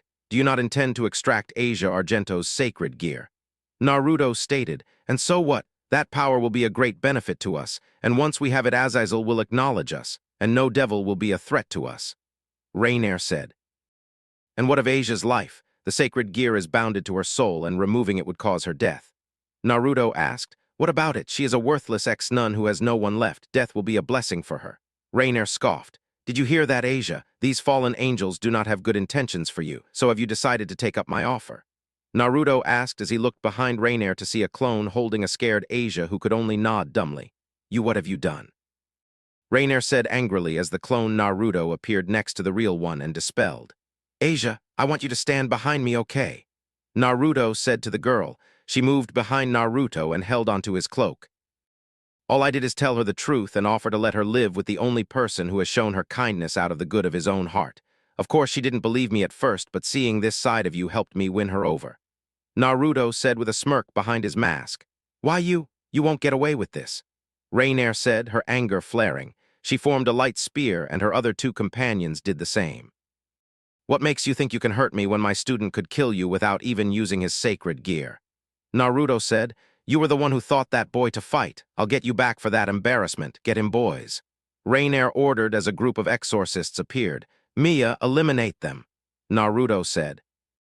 Mia's calm facial expression took on an almost feral quality as she unsheathed her blade, swinging it with both hands and creating a shockwave that took care of the group of exorcists in one fell swoop. Last warning. Naruto said. The Fallen refused the offer and charged at him. That was the last thing they did before Mia swiftly knocked all three of them out using her sheathed sword. All three fallen angels fell to the ground with a thump. All right then, that takes care of this mess. Asia, you will be staying at my place for the night. Have you decided on which option you want to go for? You can either remain in my care or you can stay with Issei and become a devil. Naruto said to her as he approached the downed fallen angels, making them disappear in a vortex. I have decided that I want to stay with Issei-san, but are you sure that he will be willing to help me out? Asia asked fearfully. Of course he will. I beat it into the Gaki's head that one should not refuse to help those in need and that those who abandon their friends are worse than scum. Trust me, he thinks of you as a dear friend despite only meeting for only a few days. The church was wrong to excommunicate such a pure soul, but then again the fault is not entirely theirs or yours either. But let's get going, shall we? Naruto said as they teleported back to his house. Mia will get you settled into an extra room for the night. I need to go and finish up this matter with the fallen angels. Naruto said as Asia followed Mia. He watched them disappear down the hallways for a while before disappearing in a black vortex. Grigori headquarters. Azazel was relaxing at his desk after dealing with the torture that is paperwork before he took a defensive stance when a black swirl appeared in the room. He could feel the power coming from the devil in front of him, and it was massive. It was even greater than Surzet's Lucifer, a devil who had power greater than the original Lucifer. Azazel narrowed his eyes as he took note of the man's appearance, trying to figure out who he is, and smirked as he realized who it was based on the devil's lone red eye that had 3 tomos in a circular arrangement. Well, if it isn't Naruto Gremory. You've been gone for some time now. To what do I owe the honor? And I have to admit, you must have gotten stronger in your absence because last I heard you were on par with Surzech and Ajuka using your time-space magic. Azazel said, as expected of the fallen angel governor, you are as smart as they say you are. I'm here to return your wayward subordinates to you. Naruto said as a black swirl appeared in the room and from it emerged the 3 still unconscious fallen angels. They've been defying your orders in my little sister's territory by trying to kill my student, the Red Dragon Emperor, and also attempting to extract Twilight Healing from one Asia Argento. The male with them died because he wanted to try and kill my knight. Naruto explained. I see. Thank you for returning them to me. Azazel said with a sigh. I suggest you keep a tighter leash on your subordinates, Azazel. The next time one of your lackeys runs amok and puts my little sister at risk, there will be no mercy. Naruto said, I understand. Again, you have my thanks for not killing them. Azazel said, also, I require your assistance in certain matters pertaining to sacred gears. Naruto said specifically. Azazel asked, Sephiroth Grawl, what do you know about it? Naruto said. Azazel reached back into his drawer and pulled out a file, knowing that refusing would be stupid, and he saw no harm in giving the information. This is all the information I currently have on it. Azazel said as Naruto scanned through the file and committed everything to memory before tossing it back to Azazel. Thank you very much. I'll be leaving now. I don't have to tell you, but do not tell anyone about me or I will have to silence you. Permanently, just kidding. Naruto said before he disappeared in a black vortex. Azazel released a breath he didn't know he was holding and turned back to his wayward subordinates. Did I keep you waiting long? Naruto asked as he appeared in the room that Mia was in. No, what did Azazel say? Mia asked. Nothing much, although I did get what I want from him. Now why don't I take you out for that supper I promised? Naruto asked. Actually, I feel like doing something else more pleasurable. Mia said with a seductive tone as she walked over to Naruto, pulling off his mask and capturing his lips before they moved to the bed. Time skip, 1 month later. So how has Asia been adjusting to the life of a devil? Naruto asked through a communication circle as he lounged on the couch with Akasha seated in his lap. Well, she's doing fine. She's actually a natural at it. She's already done a few contracts, and according to Rias, we are going out to get our familiars soon. Issei said, I see, that's good to hear. Naruto said, Hey, Sensei, how did you manage to convince Asia that becoming a devil was good for her? Also, do you know why I have a strange attraction to her? Issei asked. Well, I can answer the second one easily. She has a natural affinity for dragons, and you being the Red Dragon Emperor naturally draws you to her. Although whether that ability is genetic or is it because of her pure soul, I do not know. As to your first question, you helped by showing her kindness out of your own heart, something that she never experienced in the church since they only appreciated her for her power. Oh, that and the fact that she had no one else to support her and nowhere else to go. How did you convince Rias to take her in, by the way? Naruto asked. Well, I just told her I found someone who needed a family and had Twilight Healing as a sacred gear, although at first she was a little apprehensive about recruiting a member of the church. But after she heard Asia's story, I swear I saw some tears in her eyes before she converted Asia. Are all Gremories that sentimental? Ise said. Well, maybe. I know my elder brother Surzech is a total siscon now, but that might have been my fault because he fears that Rias might just up and leave like I did. Anyway, what is this I sense in your voice? Are you falling for my little sister? Naruto said, his voice taking on a sickeningly sweet quality to it. Well, you see. Ise stuttered. It's all right, I don't really mind. Besides, you are leagues better than that stupid Phoenix kid that she is supposed to marry. And unlike the bigoted devils, you see my little sister for who she is, not the titles she carries. So if you two decide to pursue a relationship, then I approve. Of course, if you do go into a relationship with her and you end up hurting her, well, I'll leave it to your imagination, Ise. Naruto said before he stopped the communication spell. He shifted his focus back to the vampires that was currently seated in his lap, wrapping his arms around her waist. Sorry about that, Akasha-chan. I needed to check up on my student and his charge. Naruto said as he leaned his head against her shoulder. It's all right. You are making sure that your sister is taken care of. By the way, do you know when the engagement party is? Akasha asked out of curiosity as she ground her supple rear against Naruto's crotch, earning a groan from him. If my sources are correct, it is in 2 months' time, so that means Riser will probably be coming in a month and a half to get my sister. Naruto said as he continued to groan from the feeling of Akasha's ass grinding against his crotch. He decided to pay her back and nibbled on her ear, causing his pink-haired rook to let out a sharp breath. Smirking, he went further by going for the sensitive flesh on her neck, causing her to moan and grind harder against his crotch. Deciding that it was enough fun for now, Naruto removed Akasha from his lap and placed her next to him, pulling her close while she pouted, form being removed from her favorite spot. Naruto-kun, why did you stop? I was having fun and we could have done so much more. Akasha said seductively, as much as I love doing such things with you, we should be getting ready to go out if we don't want to lose our reservation. Naruto said, I guess you are right, but before we go, could I have a drink? Akasha asked. Of course, my dear, any time you want. Naruto said as he moved his neck to the side to allow her to drink. Akasha sunk her teeth into Naruto's neck and started to drink his blood, letting out a moan as the power in his blood was intoxicating to her. Once she was done feeding, she let go and gave the bite marks a lick, causing Naruto to shudder. Well then, shall we go get ready then, my king? Akasha said as she untangled herself from Naruto. Of course, my pink-haired vampires.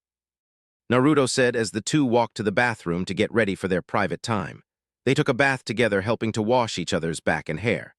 Akasha was dressed in a following formal red gown with white lining, while Naruto was dressed in a gray shirt with a blue vest over top and black pants. Shall we, my? Naruto said as he linked his arms with Akasha. Of course, my king. Akasha said as the two stepped out and headed off for their fancy dinner at the pier. I hope that this dinner satisfies you, my dear. Naruto said as he poured some red wine for Akasha. Of course, Naruto-kun, as long as I get to spend time with you, that is all that matters, but nothing will compare to your blood, though. Akasha said. I remember when you were still so apprehensive about drinking my blood, and now you ask for at least one drink every day. If I wasn't a devil, I might have died by now. Naruto joked. I can't help it if Naruto-kun's blood tastes so good and is so intoxicating to me. Akasha said with a pout. It's all right, I know I'm irresistible. Naruto said with a smirk, only to get bonked on the head by Akasha.